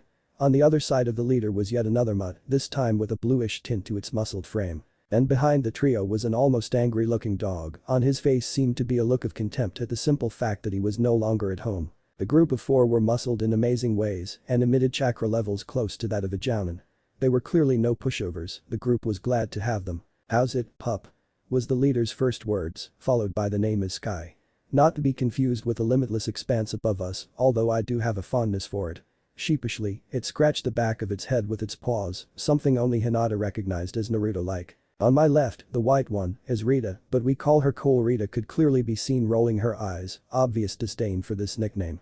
However, she stayed her composure, forever respectful. On my other side is Eden, my sister. Somehow, Eden managed to curtsy, regardless of the strange way it bent her seemingly rock-hard frame. And behind me is the ever-pissed-off Pedro. The dog in question looked at the group, his eyes meeting Hinata's in a way that seemed to break his anger, if only slightly. Naruto felt a twinge of jealousy, although he had no idea why. Tsunade spoke up, a question having formed in her mind while the golden dog spoke. Tell me. Why is it that I feel as though I know Eden's name already, as if it has been a part of me for years? Yeah. I feel the same way about you, Sky. Was the alpha male ninja's agreement. You ninja don't know this. Heh. Well, I suppose it's not something even all summons know. More often than not, if someone's soul doesn't have an immediate repulsion to a summoning contract, a bond will form with one or more of the summons in particular that they meet. As we all met before, I suppose that'll be where we gained them. I can also sense and communicate with Gamakichi, Naruto's toad partner. His sister, Eden, spoke up by stating that I too can feel a connection with Kitsuyu and Tonton through you, Tsunade. Nodding, her question answered as thoroughly as she could have liked, she took a small step back to show a readiness to move on. Pedro, clearly bored and disgruntled, spoke up so. What on earth did you summon us here for? Hopefully not just that bloody lesson, and I can clearly see and sense that you aren't in any danger. So either let us 4 get the hell out of here, or tell us why you called. Pedro. That's no way to speak to an alpha male. Even you should know better, were Cole's first words in the group's presence. As Pedro moved into an insulting retaliation, Sky kicked him straight in the leg, getting a whimper of pain in response. It was clear who was number 1 here. We called you here because we need a lift to Wave Village. And we won't take no for an answer. Snorting at Naruto's outburst, Sky bent his legs before the blonde, signifying that he should get on his back. Right next to them, Shizune hopped onto Cole, Tsunade onto Eden and Hinata onto Pedro. The poor girl was still slightly shocked at his name. Let's go. Cried Naruto, happily riding something that was nowhere near as big as a building for a nice change. Together they began to race, hair and fur alike, blowing in the wind that whipped past so quickly. 3 ancient, seemingly wise men and women stood before the gathered villagers, the 3 all dressed as though they were mad. First and foremost in the trio was Danzo, dressed as though a clown. To his left, Hamura, dressed in nothing but a skimpy, slutty nurse's outfit that barely came up to his inner thigh. Plain white, with a red cross right over his buttocks, it was a farce of a sight. On Danzo's right was Kaharu Utatane, the now sole female member of the leading 4 members of Konoha. She was dressed in Akatsuki robes with her hair displayed in a style similar to that of Itachi Uchiha. On her head was a headband with a slash through the middle. In her eyes were the now extremely popular Sharingan contact lenses. The most idiotic thing about her attire was that her face was covered in bright lipstick, similar to how a cheap whore would dress. To the gathered population of Konoha below, all could clearly see the obvious mockery of the Uchiha clan displayed. Although none of this was known to the three elders. Inoichi had made sure to quickly pass the news around the ninja force of Konoha that they were all currently subject to a genjutsu, causing them to believe they were dressed normally, as well as being under the compulsion that they would be unable to change into anything other than what they were in now, regardless of what they thought they were doing. It was a brilliant display by Shizune, someone clearly understated for her genjutsu skills. They were all in agreement that none were to mention their actual attire, even the members of Root found it to be funny. As Danzo made his way forwards, clearly planning to address the city, he cleared his throat, inwardly smiling. He would finally be able to take over the village. With Tsunade out of the picture, it would be easy to crush Jiraiya under his illegal perversion and have him removed from office permanently. It helped to have revealing pictures of the daimyo to get what one wants. With all eyes on him, he began his announcement. The crowd was in an uproar, both celebratory and angry. On one side, the hated bane of Konoha, Naruto, was gone for good. On the other, their beloved Tsunade had left them, somehow pitying the demon. Almost every member of the crowd was in agreement on this, only two villagers not so sure. Tuchi Ichiraku and his daughter, Am, were longtime friends of the boy. He had always been their #1 customer, the amount of food devoured by the seemingly small boy, easily making up for the loss of business to the bigots that could not see past his inhabitant. If only they had spoken to him about what he was planning to do. Chances are, they would leave this god-forsaken town, as if they had a certain place elsewhere they would gladly leave. It was no longer a place they considered home. The ninja too were not so sure about Naruto's departure, many having been affected by his great personality, almost liking the boy. Iruka for one was mortified that his little brother was gone. Most importantly, Jiraiya, the now announced Hokage of the village, was pissed off. Hiding on the rooftop of a building opposite to the strangely dressed trio, he could have screamed. Not only did he not want to become Hokage, he had lost two of his very dear friends. The fact that they hadn't even bothered to speak to him hurt him, although his love for them would surpass that in no time. If the elders were as big of bastards as Tsunade and Sarutobi had always grumbled about, he joined Tsunade in no time flat. But he wouldn't be alone. Smiling in a non-lecherous way, something strangely uncommon for him, he began to devise plans to run the city into the ground if ever they provided him reason to do so. As the trio of not missing nin neared their destination, seated on majestically powerful couriers, Naruto smiled. It was good to be in a place that he considered considerably homey, a place where he knew he was respected and beloved.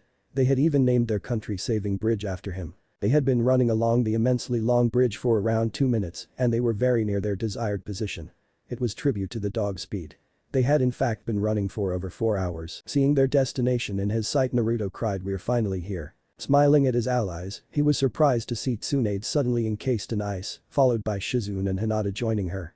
Turning to face their assailant, he caught sight of a red-haired male glaring intently as he shot ice out of his palms, encasing young Naruto in an eternal prison. His body demanded that he shivered, yet the reason he was forced to was the very reason he could not.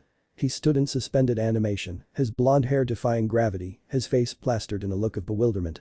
Naruto was frozen solid, trapped coincidentally in the exact same place he had been trapped while fighting Haku.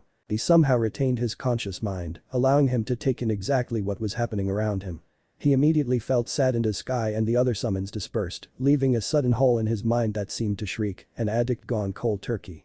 His eyes too were screaming for attention, unblinking for over 5 minutes, while the strange newcomer had temporarily left. Before Naruto knew it, his assailant had returned, bringing with him villagers that he did not recognize. Above all else, Naruto wished Izuna or Inari were here, they would be able to get him out of this obvious mistake. Within his mind he felt his tenant roar, pissed off that she be trapped doubly so.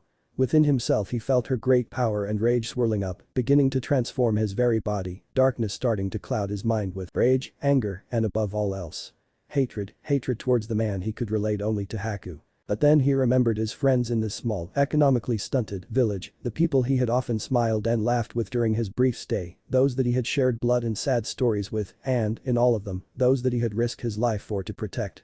They had loved him for it, and he only was seen as their hero. The perfect opposite to their collective state of mind. While they were all trapped within misery, feeling sorry for themselves and a lack of desire to do anything at all, he had been there. He had been happy, cheerful and hopeful, all things they were not. He had worked hard, trained through long nights, even saved an innocent mother from being raped. He had given them hope, and through it they had been able to stand together, united for the good of one another. Naruto had no idea, but his actions and personality had completely altered hundreds of lives for the better. With the memory of his old friends and allies, he managed to push back his urge to kill and destroy, to escape. For the first time in his life he had suppressed the seemingly invincible Kyuubi, overpowering it.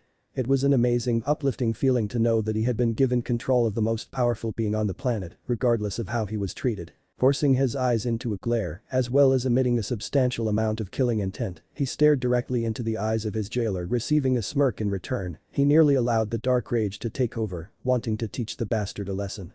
But all of a sudden he noticed a small boy running towards him from behind the ice user. Naruto's mind lit up with joy as he realized just who it was. Inari. He could see the little boy yelling and pointing, the eyes and ears of the villagers now intently focusing on the young boy before shock hit them. The redhead looked stunned that he had made such a huge mistake, and Naruto could immediately sense the ice around him beginning to recede. With the sudden change in his bodily state, he could do nothing to stop the blissful realms of unconsciousness taking over, dragging him into the darkness of sleep. Sakura sat in a small gray box-like room. It was something like what you would typically see in a movie where the two Anbu ninja interrogate the suspect, sometimes playing good ninja bad ninja to keep the questioned hero or villain or madwoman, in this case, guessing. She had, after having her mind checked out by Ino's dad, Inoichi, been led to a small holding cell type room. It wasn't too uncomfortable, filled with a comfy bed, a TV, a video player with a wide selection of movies, a fridge and so on. She wouldn't have minded her overnight stay too much if it hadn't been for the inescapable dread she was feeling. Her life was pretty crap. The love of her life had left her, even after she had offered to trade her entire world for him. She had told him how perfect he was through that, something she knew too well. Then when she had, for once, trusted Naruto, he had failed her. He had then mercilessly beaten her at least, she was convinced so, which had made it all the worse. Then, just maybe, her ex-best friend had found out about her mind's roommate, inner Sakura. She may have been caught as a sufferer of MPD, multiple personality disorder. The mentality issue was one of the worst things a ninja could suffer from, besides losing a limb. It meant she would no longer be trusted as a ninja, let alone a civilian. The other personality could put any mission in jeopardy, and she'd read about such happening many times. If the other personality was benign and or inactive, usually a ninja would be allowed to carry on with his duties. If it was so much as occasionally active, then other sufferers had been demoted to D-rank missions until they could prove themselves as trustworthy, something no recorded ninja was able to do. And if one was highly active, they were immediately removed from active ninja service. In the worst case scenario, the roommate was of the violent type, then they would be committed to an asylum. Luckily, Sakura was as peaceful as they come. She would never hurt anyone but an enemy ninja, not like that Naruto team, as she had taken to calling him. Sighing sadly, she put her head between her hairy legs, her short pink hair falling freely to hide the tears she spilt, missing her Sasuke and her freedom. The blonde hero of many, Naruto Uzumaki, sat in a meditative position before his tenant. The mighty Kyuubi no Kitsune. The crimson light it emitted seemed to flow randomly behind its bars, reaching into unseeable corners, Naruto's vision of them obscured by the sheer opacity of the darkness in the room. The orange-clad boy in the room stared at his tenant, waiting to be acknowledged for being in its presence. He was pointlessly hopeful. The Kyuubi had been messing with unknown objects and things in his cage for the unknowable time that the Jinchuriki had sat before him. To Naruto, it felt like an eternity. Giving up on his strangely elongated patience, he reverted to his old familiar ways and flung a coal-colored kunai at the great demon's hindquarters. As expected, he received a high-pitched almost pitiable yelp in response. To which was naturally followed by a deep growl of annoyance. "Kami, Naruto. Why the hell do you always have to do that now?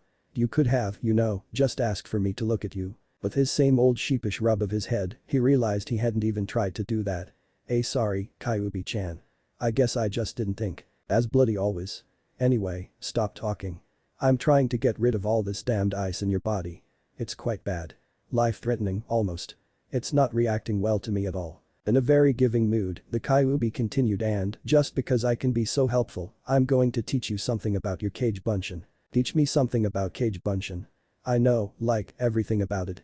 It is, after all, my trademark move." "Naruto, I know your memories and you so obviously do not know everything about it. Obnoxious, arrogant idiot. Try and remember fighting Gaara. Notice how many angles there are." He asked rhetorically, well aware due to his being able to hear Naruto's thoughts that was exactly what he was noticing. "See? That's because Kage Bunshin have their own memories. They aren't just some bit of chakra used for whacking the enemy. They can also be used as a force multiplier due to the huge amount of chakra that I have so easily given to you, for which you owe me, for you have the ability to do what no other ninja can. If you simply summon a whole bunch of shadow clones you can learn far faster. With 30 clones all experimenting you could have learned the final stage of the Rasengan in a single day. 300 and it would have taken you 144 minutes. Imagine how much you could mock the blonde with the breasts if you had managed that. Naruto's eyes widened at the possibilities, but it couldn't be true, could it? Otherwise Kakashi or Jiraiya would have told him long ago. I know what you're thinking. And no, Kakashi barely taught you a thing. In retrospect I can understand that he was not so much trying to improve you as a ninja, but he was trying to improve you as a person and heal your hurt. However, he was still far too into favoritism for my liking. I'm not sure why Jiraiya didn't tell you. Chances are, the old fool was too busy perving. Yeah, that does sound like Jiraiya and Kakashi. Thanks for the tip, Kyuubi. I guess there are a couple good things about having you around. So what should I do while I wait? Seriously, Naruto? Have you already forgotten? Go check out the new doors in your mind. The ones that Yamanaka girl opened, got me? Realization dawned on Naruto's face as he shot up, remembering the promised improvement that he'd gained in his ninja and civilian techniques. Placing his fingers in the necessary hand seal, he performed Kage Bunshin, focusing on the pattern his mind made as he cast. He planned on making that a habit from now on, at least until he knew he had each of his very few jutsu able to be performed seamlessly. With 10 clones of himself in tow, he sprinted out of the room and into his now dry hallway of a mind. He noted to himself that he should thank Ino next time he saw her. Sadly he realized that such a time may never come. The first, original, Naruto ran into a room and stopped dead in his tracks, awestruck at the size of the room. It was completely massive, filled with countless television sets and scrolls all playing non-stop. Dust covered every orifice of the room to which Naruto glared at, disappointed that so much had potential knowledge been so untouched. Making his way over to one of the TV sets, he began watching intently. Before him was a bowl of delicious ramen, clearly made by Ichiraku as it was his favorite kind. He sat hands and chopsticks ripping into it without remorse and within seconds the entire bowl had been devoured. The camera made its way up and looked at old man Tucci making Naruto smile. He was good friends with the old man, one of the few that had been kind to him in all his years in Konoha. He heard, suddenly, a very familiar voice thanking the old man. With warm realization, he recognized it as his own. To himself he questioned just what this room was and he ran, full speed, to the very end of the room. At the end was a small television, gray antenna protruding from its top like antenna on an alien. On the screen was the exact same TV and within that, the same TV again. Naruto moved his hands to rub his right eye and noticed, with his left, that there was now a hand on the TV. His own. Smiling, he realized that this TV showed what he was doing at that exact moment. As he made his way from TV to TV, he began to recognize each set as showing 15-minute segments of his life. No wonder there were so many. He sat down and began to ponder just how this room would allow him to benefit greatly. The Kyuubi had told him that every single room was useful, but that didn't mean that how it was useful was obvious. Sitting down in his very new meditative state, he pondered. Out of the corner of his eye, he noticed a video of himself and Sasuke fighting hand to hand in the Valley of the End. Making his way to the set, he pressed the frame-by-frame button and began to focus intently on just how Sasuke fought. He began to position himself in similar ways and, eventually, had a few stances copied perfectly from the Uchiha prodigy. His mind reeled as he noticed what he was doing. He was literally copying the Uchiha's movements. He had seen Sasuke fight many times and definitely had enough recorded material now to copy many of his taijutsu stylings. He then had images of Rock Lee, Kakashi, Tsunade, Jiraiya, Orochimaru and Neji to use. He smiled, an impossibly wide smile as he realized that he had at least some access to each of their fighting styles. He would definitely make it his goal to copy them all. Making hundreds of shadow clones, he prepared for a whole lot of training. The great godam of Konohagakure lay, unconscious, in a spacious yet empty room. She lay on a single mat and pillow, arms and legs sprawled in a position that looked far too painful to be able to sleep in, yet satisfaction was clearly shown on her face. Breathing rhythmically, she looked more peaceful in sleep than she had in a long time. A sudden crackle of lightning burst outside, awakening her from her uncommonly peaceful slumber. Opening her light brown eyes, she frowned at the ceiling. This ceiling above her white plaster with a few large cracks was not her ceiling. The one she had awoken, hung over, to every morning since taking over the position of Hokage. Nor was it the Hokage mansion that she occasionally saw. No, this was a completely different ceiling. That could only spell one thing. Trouble. Shooting to her feet, kunai in hand, she began glancing around the room for her few allies. The room was spacious and yet completely bare, save for the windows and the door, a door covered in ice. And suddenly she remembered. The riding the huge dogs, the laughter, the nearing of the village and finally sensing the malicious chakra that soon encased her, chilling her to the bone. Seeing her closest friends trapped in ice before being surrounded by angry civilians. After that her memory went blank. Putting one and one together she could but assume that she was trapped by the same ninja that had just attacked them. Walking to the door, she tapped it twice to see how thick the ice was. Unable to stop herself, she burst out laughing at how thin her prison bars were. Wiping a tear from her eye, she prepared to take out the door, giving her back her freedom. With a strange ease she took the door out, moving her chakra around easier than it had been in years. Reaching into herself, she felt around for her chakra, now fluid and flowing. Sitting down in a meditative position, she noticed immediately what her problem was. She was not hungover. Something completely new to the alcoholic, she frowned. Had the drink been holding her back that much? Had it really affected her so much that when she stopped for even a single night, her skills were increased by at least 10%? She vowed to herself that she would, from now on, attempt to experiment with the negative effects of drinking on her ninja ability. Saving that thought for later, she ran out the hallway and towards the nearest chakra signature, praying that it would be one of her small team. Finding the entrance to the room that she thought contained her apprentice Shizune, she found herself sadly mistaken. Before her was an old man that she recognized from Naruto's files as Tsunade the bridge builder. Next to him was a young man whose very presence gave off feelings of calm. As he stood, the light caught on his shiny red hair. He made his way towards her, walking gracefully on his feet towards his prisoner, his shiny teeth shining. Naturally. She moved his eyes slightly lower and found him to be slightly muscled underneath his tight-fitting shirt.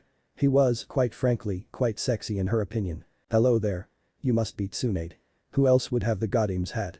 He smiled knowingly, happy that he had been able to correctly deduce who she was. I am the one and only Koton Sui. As Hokage, you've undoubtedly heard of me and my many escapades around the 5 elemental nations. He finished with a smirk, certain that he was a household name. Never heard of you. And sorry, I'd love to get to know you, but it's about time I gave you some payback for what you did to us. Raising her hand, she made ready her technique in her head once more before sending a punch capable of cracking his skull into fragments in his direction. Sadly, all she collided with was air as he had deftly jumped out of the way. Now hang on just 1 minute. There's been a misunderstanding. She replied with yeah, like I've never heard an enemy say that before. Before taking another, much faster swing at him. I'm sorry I froze you. But I thought you were an enemy. I'd like nothing more than to be an ally of yours. Give it up. She snarled before leaping towards him, furious that he would attempt to play her as stupid. This time she connected, but only just, sending him sprawled backwards into a wall. Tsunade-sama, stop that right now. Cried Shizune, who had just walked into the room. Good, Shizune, you're here. Help me kick this guy's ass, would you? Rolling her eyes, in a strange act of defiance, she replied ugh, Tsunade, this guy's not our enemy. It was just a simple misunderstanding. He was acting in defense, and I must say, I'm impressed at his effectiveness. You mean to tell me that the person that brutally attacked us and knocked us unconscious, then separated us and trapped us in different possibly inescapable rooms, is our friend? Fine. You're usually right. Smirking, Shizune nodded. Well then, Koton, was it? Koton nodded with a proud smirk, glad that she remembered his name. I take it you're the defender of this village. Well, in that case, I'd like to propose a deal. We recently left Konoha, for good that is, and are looking for a place to stay while we get settled in. Azuna stood, having watched the battle in scared silence, and replied with as head of this village, I think I speak for us all when I say we'd be happy to let you before being cut off by his soul ninja. Taking on a business-like demeanor, he interrupted his employer by asking what do we get out of it? Ah, I see. Well I can promise 10% of all mission payments once completed, as well be willing to defend your village from anyone that may attack while we are here. We will also donate 1 million ryo, as well as buy your largest house. We will also, from now on, make every purchase we can in this village. That is getting there. How about I come with you on missions, and you give the village 2.5 million ryo? Smiling, her deliberation successful, Tsunade nodded. You've got yourself a deal. And truly, it was a good one. They got their very own home, surrounded by people that could constantly provide them with information and missions, as well as extra ninja later on. On top of that, it was a place that had recently come under heavy interest by the public. Due to the fact that they had somehow managed to kill Gato, Zabuza and Haku, as well as bring themselves back from beyond an economic grave. All this together caused people to pay close attention to this up-and-coming village, many rumors spreading that they were gathering enough shinobi to both kill Gato and then start their own ninja village. As if Koton could read her mind, he spoke up just one more condition. If you ever get settled in here and have enough ninja, you must construct a hidden village here. It's unlikely, but eventually perhaps your descendants will have multiplied and collected others. Of course. Anything that'll piss off Konoha we'll do. She stretched out her, offering that he shook. With a smile, he complied. The deal was done. And now, they had a home and technically diplomatic defense. Wave was protected from other shinobi nations by Mist Village in exchange for 10% of some old, lost commodity. It had been a foolish deal on Mist's half, in which they were only paid 10% of however much money was made by anyone in Wave Village. And now that none of that commodity was being produced, they still had all of the protection with none of the loss. The deal, however, did not represent defense against anyone. This was a loophole that Gatu had happily abused and would have to this day were it not for a small blonde's actions on a bridge that was subsequently named after him. With a bit of help from his scarecrow teacher, of course. Tsunade's eyes widened as she wondered where on earth her Naruto was. Shunning the tiny gap to reach Koton, of whom had taken a few steps back. She grabbed him around his solid neck, exerting as much force as she had while fighting Orochimaru. Naruto was that important to her. Where is Naruto? She ground through her teeth. Tsunade. He's our host. You can't treat him like that. And Naruto is fine. Smirking, Koton replied, you hear that, blondie? He's fine. Hey, you know how a blonde's brain cells die. Alone. He then cracked up, which was quite strange seeing that she had him around the neck. Dropping the prick onto his arse, she asked, then where is he? I have to make sure that he and Hinata is alright. Right this way, Tsunade-sama piped up Shizune cheerfully, leading her sensei towards the room where Hinata was looking after Naruto. Looking back on how she had treated Tsunade, she was more than a little shocked to realize that she had treated her revered sensei with such a rebellious attitude. She supposed it was simply due to the fact that she had recently become just that, a rebel. Leaving Konoha and taking far more than they could ever need could be viewed in no other light. On top of that, while growing up she had never had chance to act like a rebel and stick it to adults. It came with having to be the adult while around the ever-childish Tsunade Senju. She made a mental note to correct her actions, but to still let out a bit of rebellion every now and then. Because, quite frankly, it felt good. Sliding open the door to Naruto's room, with Tsunade in tow, she entered and quickly kneeled next to the male blonde. Hinata immediately stood and bowed before her Hokage and leader, showing that even now she knew how to act properly around superiors. She, unlike Tsunade, had awoken within an hour of being taken out and had, excuse me, Mr. Koton-san. I'm sorry B, but I'm afraid I don't know anything about you. The Redeed smiled and replied by asking, does it matter? Blushing, she replied with a small shake of her head. Don't worry Hinata-chan, I'll tell you. What do you know of Yuzu no Kuni, or Whirlpool Village? No, I know that it used to be a fairly strong hidden village near the village hidden in the mist, but it was wiped out by one of the other minor villages in a sudden assault. That's about the gist of what happened to us. But what I was actually looking for as an answer was that they contained the original Hyutin users, the Asano clan. Between the two villages of Mist and Whirlpool, we had the entire clan. But over on the Mist side of the border, the Asano were being massacred by the family just for having such a bloodline. In Whirlpool, nothing of the sort was happening. But, sadly, we lost most of our members in the Great Wars. By the time the village was crushed and our inhabitants had to scatter, there were only 4 of us.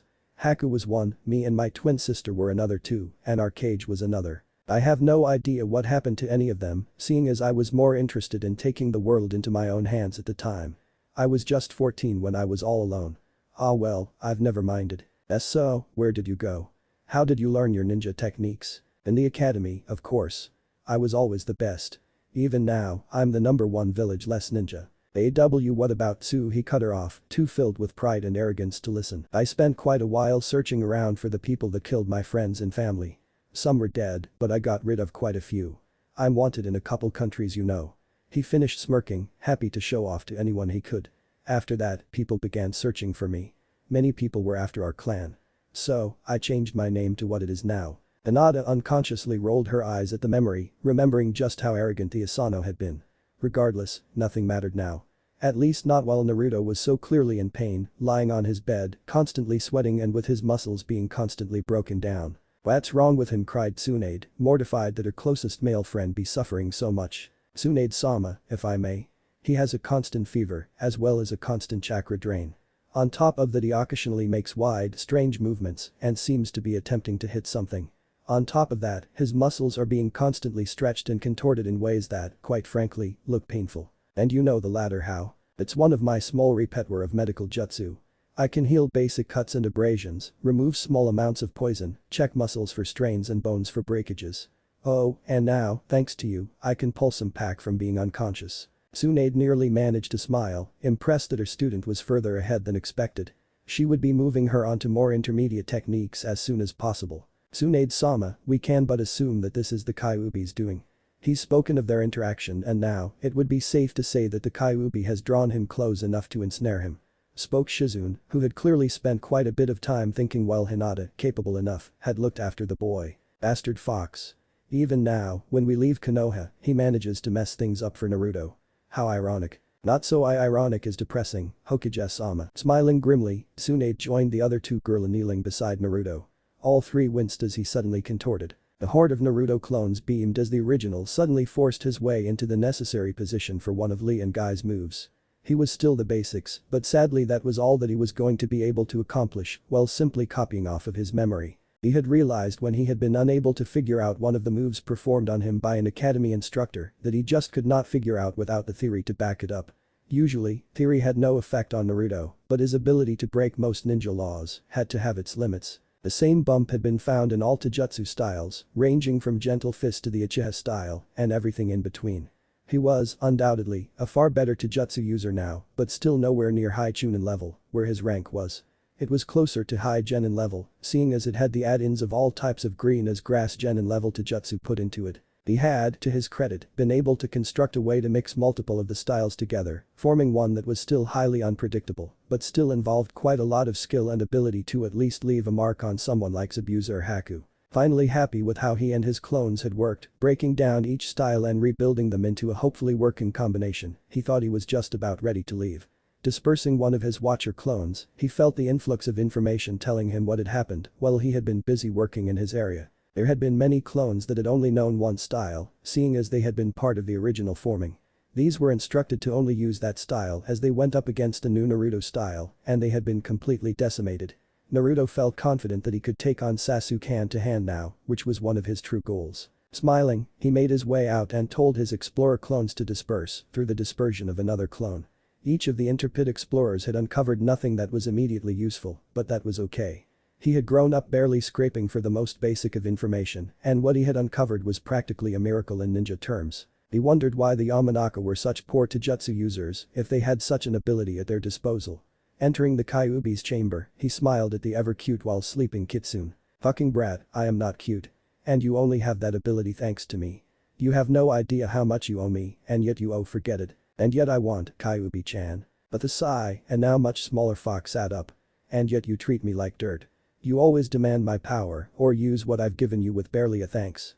And yet, somehow, I'm going soft trapped inside you. The Kyuubi returned to its typical angry form and howled a depressing cry. I'm sorry Kyuubi, I guess I never so much as thought about it. Is there any way I can help you? The Kyuubi raised an eyebrow, surprised that her jailer hadn't thrown a fit over how he had been treated in his village due to her. But she was never one to pass up an offer. Well, at the moment, there's nothing but the promise of your being more polite and that you'll work as hard as possible to kick both that Uchiha and Konoha's ass for me. Smiling, Naruto nodded, signifying that they had a deal. He would be happy to do so. Great. Now that we've got that sorted, how do I get out of here? It's a little stuffy. Time to leave. Alrighty then. Congratulations on your improvement, Naruto-kun. And with that, Naruto left the realm of his mindscape, a much stronger Naruto. Naruto stretched and yawned in his bed before getting completely covered by three girls wrapping themselves around him tightly, embracing him. Naruto-kun. You're alive. They all chorused, causing Naruto to blush at both the proximity and the attention. Thanks for caring guys. You have no idea how good it is to be liked, he finished sadly, remembering how badly he had been treated. The three girls suddenly went stoic, the words Naruto having spoken being quite awkward. Eventually Tsunade piped up and replied audaciously by saying, get over it Naruto. You're loved now. We left our lives to follow you. So forget the old crap and get used to us. We care and there's not a thing you can do about it. Naruto beamed at her, widely, expressing his thanks, as well as kudos to her humor. Now that we're all awake, let's go kill that bastard ice user. Cried Naruto, to which they all groaned in response. Wave Village, the small, no longer misty village, was one currently of growing beauty. With a great, amazing, mind-bogglingly large bridge crossing beautiful emerald and azure water and the entire island surrounded by water, it was difficult to picture it anywhere less than perfect. Seagulls flew, cawing at whatever took their fancy, people swam enjoying the nice weather, shops and stalls were filled with people, beginning their days with a bit of fresh fish there, some ramen here, some rice with that, and so on. It was a much different image to what Team 7 had seen months earlier. It was a much happier, lively one. Naruto, however, did not share that liveliness. NNNG he groaned from his bed, the incessant poking from Shizune finally drawing a reaction. Naruto-kun. She exclaimed, happy to know at least that he wasn't dead. He lifted a drowsy hand and swatted at her, aiming to maim. Thankfully, as he lacked most of his conscious, his hand failed to even connect. He then rolled onto his face and began to snore. Shizune giggled. The boy was oh so cute when he slept like this, his little nightcap doing nothing to make him seem manlier. If only Hinata could have seen him now. Sadly for her, she was out training with Tsunade, going through some advanced genin kata to improve her taijutsu outside of Jyuukin. There were, of course, a few styles that could best Jyuukin, but most of those involved bloodlines that could ignore her chakra nullifying techniques. And if their new team had a single weakness, they could be certain that Konoha would exploit it as soon as possible. Hell, it was a wonder they hadn't sent anyone after the four yet. Panting hard, Hinata bowed towards the Sannin, who smiled. The girl was much better than she let on. Tsunade could literally see where she was, by choice, not throwing her everything into what she did. And she could also see there was a small part of her that fought it, probably connected to her love of Naruto or some crap like that. Tsunade saw that part and, being a teacher that thought nothing of being kind to her student, decided that it was time for a serious fight. Alright Hinata. Activate your Byakugan, it's time for a spar. Ready? Hinata turned her eyes even milkier, veins popping out of her perfect skin, as Hinata nodded that she was ready, albeit a little nervous. Tsunade flew at her new female apprentice Hinata, chakra blazing in what could be described as by an onlooker as pure unadulterated rage. Her blonde hair flew behind her as she repeatedly attempted to pounce on the poor Hyuga, of whose pale, milky eyes were filled with desperation and fear. The last thing she knew was that she had been told to activate her Byakugan, as they were going to do some light training. Apparently, the word light meant something completely different to the Sannin than it did to her. Quick parry to the right. Duck under the roundhouse kick. Although, if they had actually trained lightly it would have been pointless. In real-life combat situations, of which Hinata had been in very few, the enemy was not going to go easy on you. They wanted you dodge the boulder. Dead, and they wouldn't stop until you were. But Tsunade was her friend and teacher, and she didn't want to hurt her. The Jyuukin style was unsafe for practice against anyone else. So she simply parry, jump over low kick, dodge, feign a strike back. Was content in this fight to use this spar as dodging practice. Tsunade didn't like that. Alright Hinata, listen up. You're clearly far too timid and shy and well-meaning to hurt anyone at all, perhaps even an enemy, and that's not something that I really want in my team. So unless you start fighting to your top potential, and that means Jyuukin, she glared, then you are temporarily off the team in any combat situation. Understand? Hinata eat D. If she couldn't take part in a combat situation, then how on earth was she ever going to help? Still, she wasn't that good of a fighter, certainly no Niji, but at least she was some use. Better than a kick in the face, and that was something she could help prevent, nah. So if that meant that she had to injure her teacher, then so no. She wouldn't go all out, that would just be too much. So she'd throw in a hit every time Tsunade came at her and not attempt to be aggressive. Why should she? Hinata had all but forgotten that she was up against a Sannin, which was probably a good thing, as it inadvertently gave her a teeny-weeny bit more confidence in herself, which would, in later days, show up in all things while around Tsunade or the rest of the group. But that's for another time. Tsunade charged yet again, preparing to land a blow that would knock Hinata out for a few seconds. Short enough to not affect her, long enough to make her a little bit scared of her teacher. Tsunade worked with fear.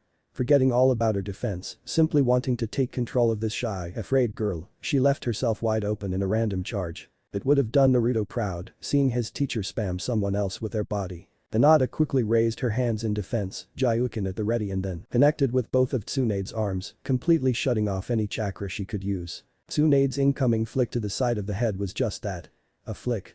With none of her quickly fired chakra to back it up, it was like being hit by an old lady. Which is exactly what happened, that's right, Hinata got hit by a granny. Tsunade hissed, knowing what had happened. Although, subconsciously, she was pleased that the girl had been able to defend herself and had landed a very good blow on her, she had still wanted to smash her. And she had no idea why. Hinata, on the other hand, was starting to get more than a little scared, although somehow still kind of enjoying the challenge. Though only a little. She could feel herself improving, slowly getting more and more familiar with having an enemy swipe at you repeatedly, someone that seemed to actually want to hurt you, attempting to injure you. And it wasn't as scary as she had imagined. She had someone, Red Naruto, that she imagined she was fighting for, protecting him against the angry lady that wanted him for her own. Her eyes tightened in a glare. She had imagined doing this many times, although had never expected that Naruto was actually ever going to rely on her. Suddenly, leaving the village felt a whole lot better. Smiling, just a little, Hinata steeled herself against the oncoming attack from the Sannin. Naruto rubbed the sleep out of his eyes as he made his way down the unusually familiar stairs. The last thing he recalled was falling back to sleep after a history lesson the night before from that Koton guy. Apparently, he was an only child. In case you missed the author's notes, check them now. FS from Whirlpool Village, which had been destroyed in the last ninja war. And he was pretty stuck up too. After that he remembered drifting off on the floor. And now he had no idea where he was, except that he knew Shizune, Tsunade and Hinata were there with him, and they were okay, which meant he was okay. Naruto breathed in a familiar scent of breakfast, and suddenly he knew exactly where he was. "Tsunade-chan." Naruto exclaimed. "Naruto-kun." Tsunami replied, running towards him with a sizzling frying pan in hand. It was a painful meeting. Shizune sat up in the guest room, skimming over scrolls, looking for something with which to train Naruto in this morning. Of course, she'd be testing how many shadow clones he could make and explain, further, the use of them to excel his training, but she wanted to do something special with him this morning. She just wasn't sure what. Poisons? Nah, she thought he'll cover those in his medic training. She picked up another scroll. Elemental basics, the 5 different masteries. Definitely. But still, that wasn't enough. He needed something he could be recognized for beyond being one of the world's greatest ninja. Tsunade was a world-class medic, Orochimaru was an evil kid, Kakashi had the Sharingan, even though he wasn't even closely related to the Uchiha. Itachi was a genius that had become an Anbu leader very young. The Yondaime had his teleportation and was a seal expert. Jiraiya was a seal expert and summoner. Kissa hang on. Both the Yondaime, Naruto's obvious father although she had no hard facts, and Jiraiya were sealing experts. And both had close relationships to the boy. Why not start him on sealing? He'd be perfect for it, what with imagination that outran Rock Lee and chakra that would put the 3 Sannin to shame, it made sense that he would learn it. Hell, it was practically a crime against the development of all things ninja if he didn't. Chances are, his ideas would revolutionize the world. Shizune was sure of that and he hadn't even begun making basic storage seals. And suddenly she heard Naruto scream in pain from down the stairs. Jiraiya stood, uncomfortable in his ceremonial robes, before the people of Konoha. A bold buxom Buddhist priest stood before him, chanting away about how his duties to the village would require huge amounts of sacrifice. A drop of sweat ran down the side of his face from his brow as he rigidly stood there, glancing at the crowd. It was difficult to keep his anti-war Jinjutsu activated under so much pressure. This was his first public appearance in a long time and he wanted to impress the ladies of Konoha. It had been a long time since he had spent much time here and now that he was the figurehead of the village, he'd soon be coming into close contact with every member of Konoha and its outlying villages. Especially the women. "Jiraiya, do you accept that this will not be an easy road and that you will have to lead this village in our time of dire need?" Jiraiya quickly hid his smirk by changing it into a grin. Ha. Lead this village he would, but not for long. He'd gather a few people that would be willing to leave with him and before anyone knew it he'd be long gone, a hopefully ruined village left behind. "Indeed I do. I think all who know me well will vouch for exactly how I run this village." He left his response unfinished, making it true. In fact, the people who knew him well, which were Tsunade and Naruto as everyone else was dead, knew exactly, or at least hoped, about how he would run the village. Straight into the ground. Suddenly he felt a strange creeping feeling on the back of his neck. Glancing behind him, he saw a creepy-looking clown honking its nose at him. Jiraiya, having spent a little bit of time checking out the Jinjutsu that had actually sealed onto the man by one the leaving ninja, he knew that the man was probably just attempting to scratch his nose. Danzo he was a threat. Things would have to be done to take care of the obvious influence of Root in Konoha. Jiraiya could already see plans formulating in his mind of how to ruin that annoying Warhawk's plans before they started. Although, in truth, Danzo probably had much more fatal plans for him. Sitting in his newly refurbished office, Jiraiya stared at the accursed amount of paperwork in front of him, pouting. Stupid bitchy Tsunade had to leave as much as possible bitch. On top of the 3 days of untouched work she didn't do, there was the stuff that he had to take care of thanks to her decrees and the 2 days that there was no official cage. He remembered that Sarutobi, a genius, had trouble keeping on top of his work. Tsunade had had an assistant. At least, if he was going to do this, he was going to have fun while doing it. His type of fun. With a lecherous grin, Jiraiya picked up the report he had set to the side after sifting through and looking for the stuff a cage really had to be aware of and not the drivel the council thought to pander his way to keep him busy while they tried to work out their own plots. It was about an unknown ninja who took up residence in the recently liberated country of Wave and was said to have unreal abilities, creating a frozen tundra to fight on, controlling frozen demons crafted to look like his enemies, and even an odd penchant for trying to sweet-talk Kunoichi for so long they eventually beat a hasty retreat, never turning their backs on him. If he weren't such a proud man, he would be forced to go and shake the unknown ninja's hand. Instead, he devised a plan so cunning, so dastardly brilliant and so incredible he was sure only the mind of a world-class author could come up with it. Too bad he was more a perverted lecher. "Anbu?" he hollered, getting an instant response as 2 hidden Anbu entered from the shadows. It's time for Operation Kunoichi Gone Wild 5. The Anbu on the right immediately turned and left to gather the kunoichi needed for the operation, having heard the new Hokage talk about it for years and already knowing the man's list by heart and rote, while the Anbu on the left cocked his head to the side. "Hokage-sama. What about Kunoichi Gone Wild 1 through 4? He asked, honestly curious. It didn't seem like his revered author to just start at a random number. Jiraiya had the grace to flush while he grinned even wider. "That's why I'm not allowed an Iwataki without a constant guard." Kurenai had been summoned to the Hokage's office before, but never had the escort that was provided ever seemed to smile so much. By the time the Anbu who led her to the office knocked on the door to announce her, he was practically bouncing on his heels. That certainly wasn't the way a Konoha Anbu was meant to act. Especially not with the crisis the village was in. She entered and saw Jiraiya, their new Hokage of all things, hastily moving about and setting up a series of cameras and lights in front of a white backdrop for maximum lighting exposure, and had to calm her flight reflexes. "You wish to see me, Hokage-sama?" Jiraiya quickly stood up straight and tried to hide a large light that was half as tall as he was behind his body and adopt an expression of oops, caught. That didn't help calm her fears. Remembering he was Hokage and, thus, every single one of the ninja and kunoichi. He amended gleefully, he nodded and adopted a serious expression.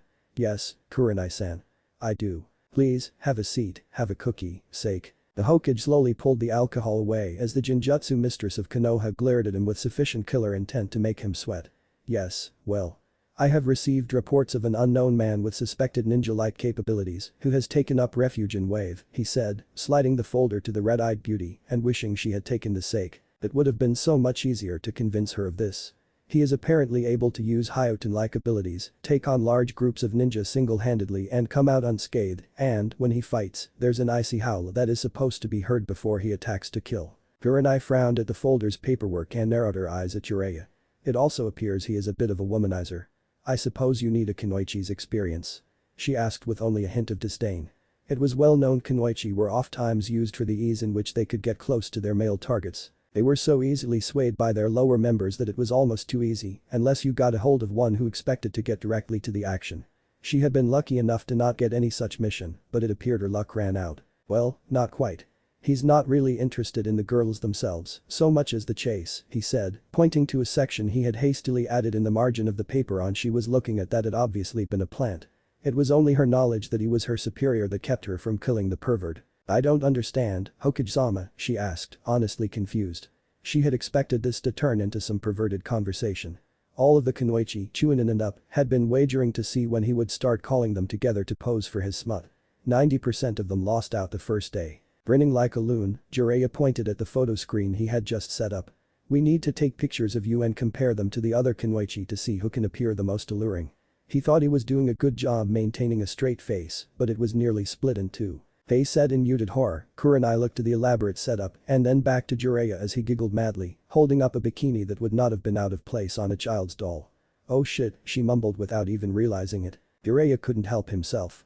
He giggled like a little girl on a sugar rush as multiple cameras captured Kurenai's voluptuous form posing this way and that. While he would be the first to admit that his mind could think up hundreds of different scenarios for the nude bodies he spied upon at the bathhouses, the women never really did anything, though they did like to talk about their exploits just as candidly amongst themselves as men did.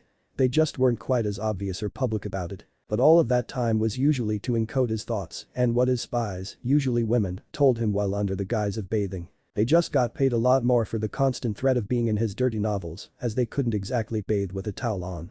It was another reason he chose women. Still, he was the Hokage now. These kunoichi, whose bodies were the envy of the female realm, took orders from him.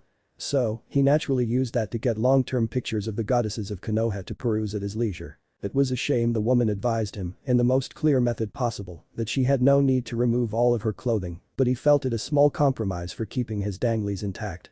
It only took 3 threats, too. As he finished the 7th roll of film, he sighed and realized he couldn't allow himself to become overwhelmed with her jiggling glory.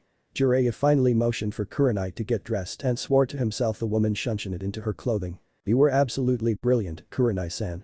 You know," he grinned lecherously, "you could make a killing if you ever wanted to go into the professional movie mark." Crack. Kurenai panted heavily as she came to her senses and realized she just landed a haymaker on her leader's face and landed him implanted into the wall. "Okay," Jiraiya's voice slurred, muffled by the plaster.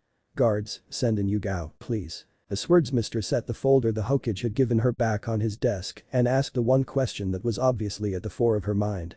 "What do you want my help with, Hokage-sama?" The twinkle in Jiraiya's eye returned as a slow and creepy grin spread across his face as he shamelessly pointed at the same series of cameras and lights Kurenai had been ordered into posing in front of not but 20 minutes ago. He was seriously considering making a calendar. He paused a moment to let a small, excited giggle escape, "you to show yourself as alluringly as possible so that I can photograph it and see which kunoichi will be best suited for an infiltration mission." "What?" she hissed out through clenched teeth and gripped the hilt of her sword tightly. "If this is some perverted excuse to take pictures of me," she trailed off threateningly. Jiraiya was sure he felt her killer intent grip his throat and squeeze. "I really am sending out a kunoichi for infiltration," he whimpered. "This is purely for research." "Wrong thing to say." Jiraiya squawked as a sword was driven through his pants, between his danglies and his leg, and then through the chair to the point of the hilt, keeping it from going any further as an angry kunoichi crowded into his personal space. "And now Yugao, you can't hurt your leader," Jiraiya said with a nearly straight face. He nearly sighed in relief as she pulled back slightly and finally nodded in acceptance. "This is on the level, then?" she asked. "This isn't one of your perverted larks to see me naked." Jiraiya shook his head rapidly like a kid who denied getting caught putting a frog in a little girl's bed. "It is." Yugao let out a sigh and nodded in anguish. Somehow, she knew there was another motive for this. Grimacing, but deciding to treat this like a bandage and just to get it over with, she took her clothes off quickly, stepping out of everything but her bandages and panties. Jiraiya had to make a concerted effort to keep himself from leaving his pants through the hole just recently created as the woman cut away the bandages with a blindingly fast swipe of her sword, and two great beasts fell and swung freely in the air. He had always known kunoichi had to bind their chests with wrappings while they worked because nothing could support them as they needed. He also knew it was painful, and they rarely did it any tighter than needed. This swordsmistress apparently had no qualms against it. He would have bet, normally with a frightening precision, that she had a high B cup a moment ago, but now this beauty had just gained 2 levels to a C cup. Unbidden, a tear leaked out from the sheer beauty of such a magnificent transformation. His initial instinct was to walk over and show her the many techniques he had learned to make her enjoy the experience, but it was the stranglehold she obviously still had on that sword that kept him well out of reach. "Take your pictures, Hokage-sama, so that I can forget this humiliating experience ever happened," Yugao bit out through clenched teeth. She knew this was something that may be asked of her one day, but she honestly had not expected it to be any time soon or in front of the most infamous pervert in Konoha. The truth of the matter was, these kinds of pictures were actually in all kunoichi dossier files once they were to the point of being eligible for such missions. They just weren't created for looking alluring, just nude photos and measurements for when needed and very bland. As the first flash of light erupted, she silently made a vow to get him back for this. She was sure there was some other reason for this. Just to be sure, she made sure her sword glinted brightly with every single picture snapped. Hana Inuzuka, thanks to her clan's incredible senses, could hear 2 of her best female friends in the distance, yelling about one thing or another, though the word pervert could be heard clear as a bell, usually just before or just after a long series of curse words that even she had yet to use. But it put her on the defensive. "Did you need me, Hokage-sama?" she asked with a cool tone, not even bothering to sit as Jiraiya giggled and loaded film into a camera. "Oh hell no." Her hackles rose and she was ready to castrate the man. He even had the audacity to put a hole in his pants. Just what the hell did he think he was going to get away with? Jiraiya, oblivious to the building rage in the woman behind him as her experienced eye took in the heavy amount of chakra in the atmosphere, cameras, hole right in front of his crotch, and wondering why he thought he would need one in the back as well, and tying it all into the man's perverted nature, giggled like a schoolgirl on a sugar rush. So far, things had been far less dangerous than his peeping. Hana growled in the back of her throat as she realized she was getting ignored and cleared her throat, finally gaining the man's attention and causing him to look up at her and blink owlishly. There was another woman in the room. "Ah, Inuzuka Hana. Great to see you." The perverted Sannin said magnanimously. "Take a seat. I've got a folder I'd like you to read regarding an infiltration mission."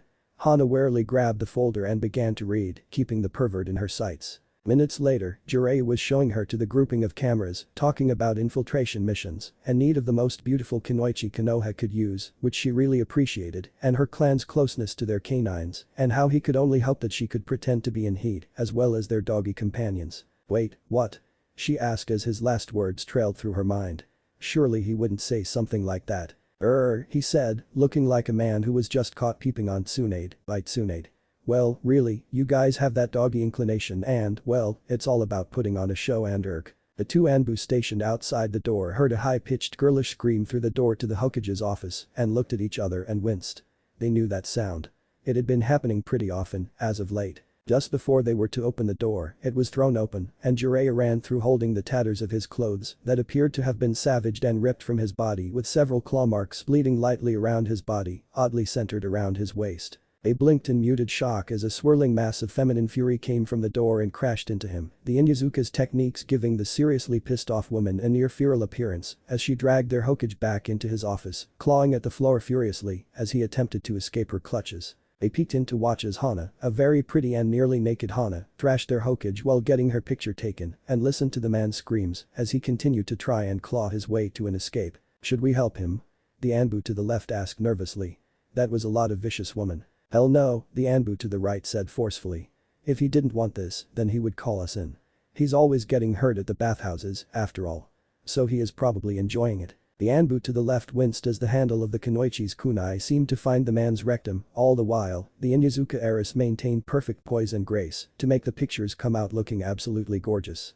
"I can't say that I respect that, but I envy his drive to dedication." As Jiraiya's pained and terrified screams filled their ears, followed by what would be heart-wrenching sobs if they knew he didn't enjoy it, the Anbu on the right nodded and saluted his leader.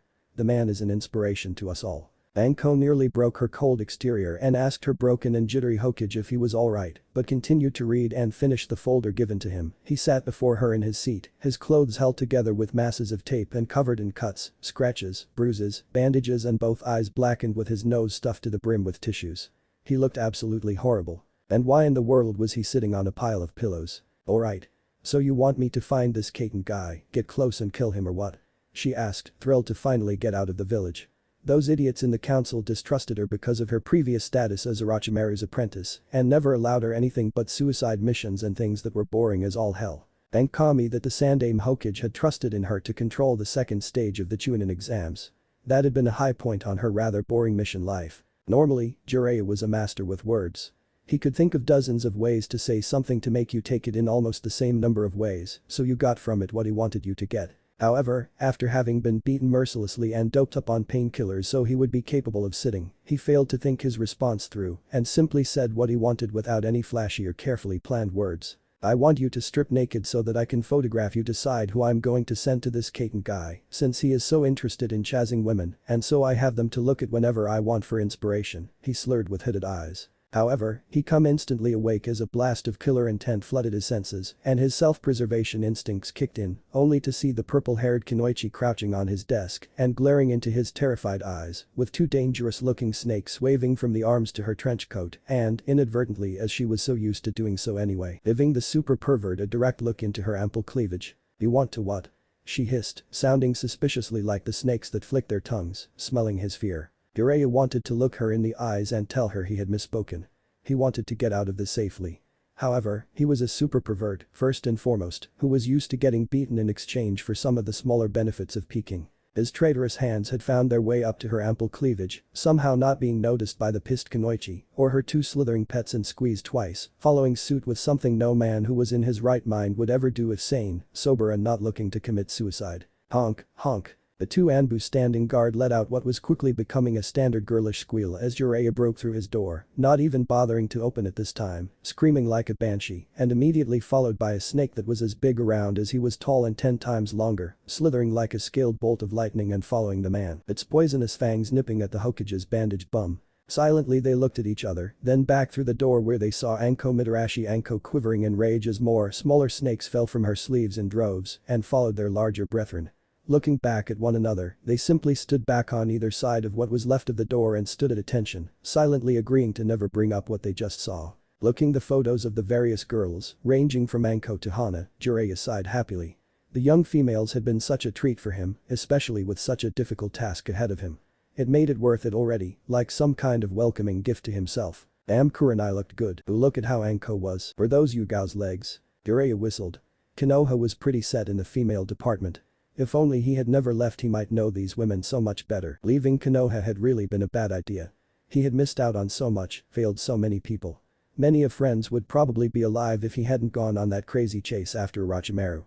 He could have stopped so many unnecessary deaths, he could have brought back Tsunade, Naruto could have had a proper upbringing. The poor boy was his godson, and yet he had completely ignored him. It was time to be serious. He'd get through sending these girls off and then find out where his family had gotten off to. He couldn't very well leave the village without knowing where on earth he was heading to. Quickly scanning through the photos, he had his mind made up. Kurenai would be the gal for the job.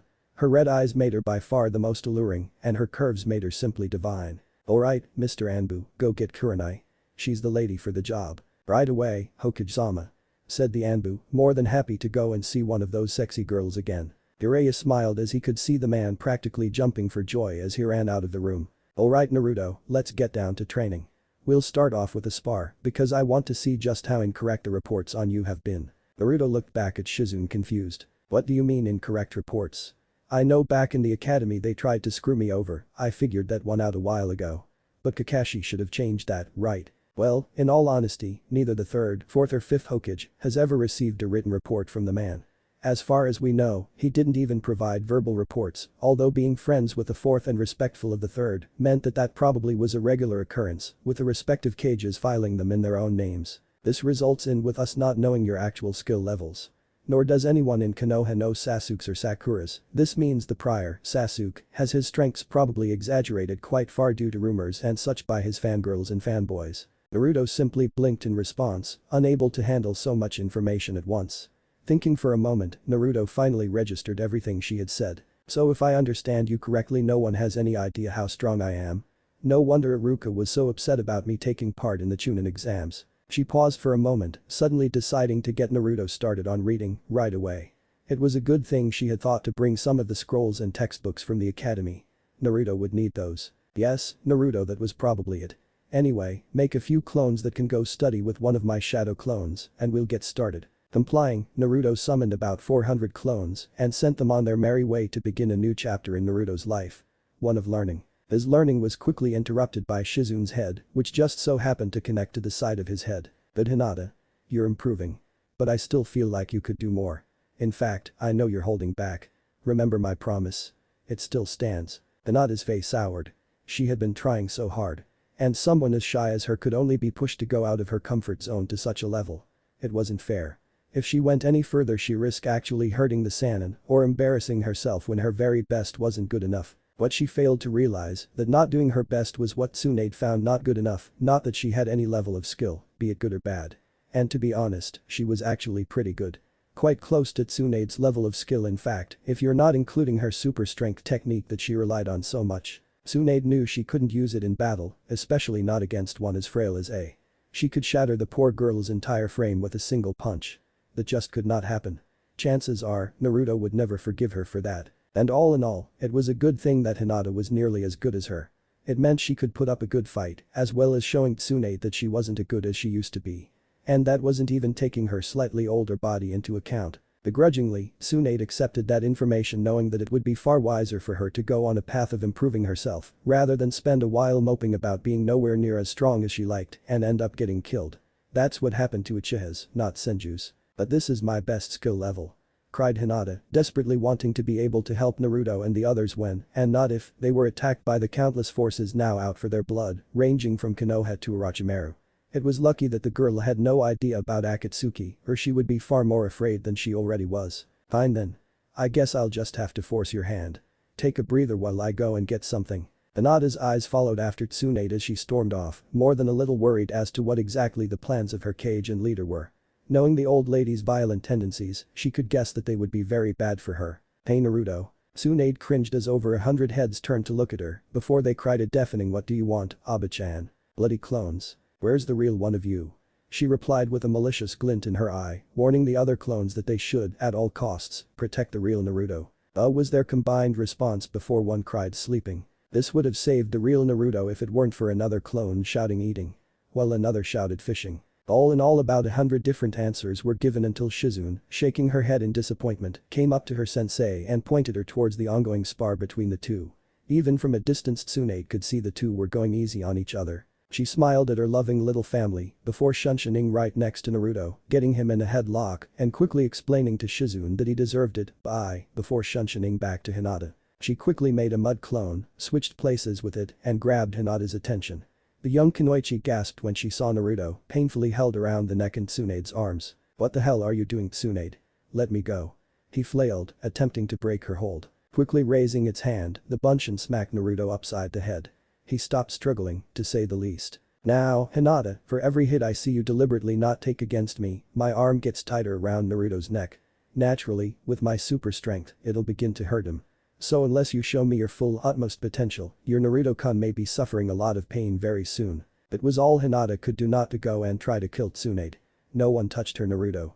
Tapping into her chakra pools, she pounced straight at the Sannin, hands extended like claws. Tsunade smiled and prepared for the fight. What if Naruto become Hokage before Kakashi and bashing? Thanks for watching my video till the end. If you enjoy this content, then do consider subscribing to my channel and leave a like if you guys need the next part, comment down, and thanks for watching the video and see you guys in the next video.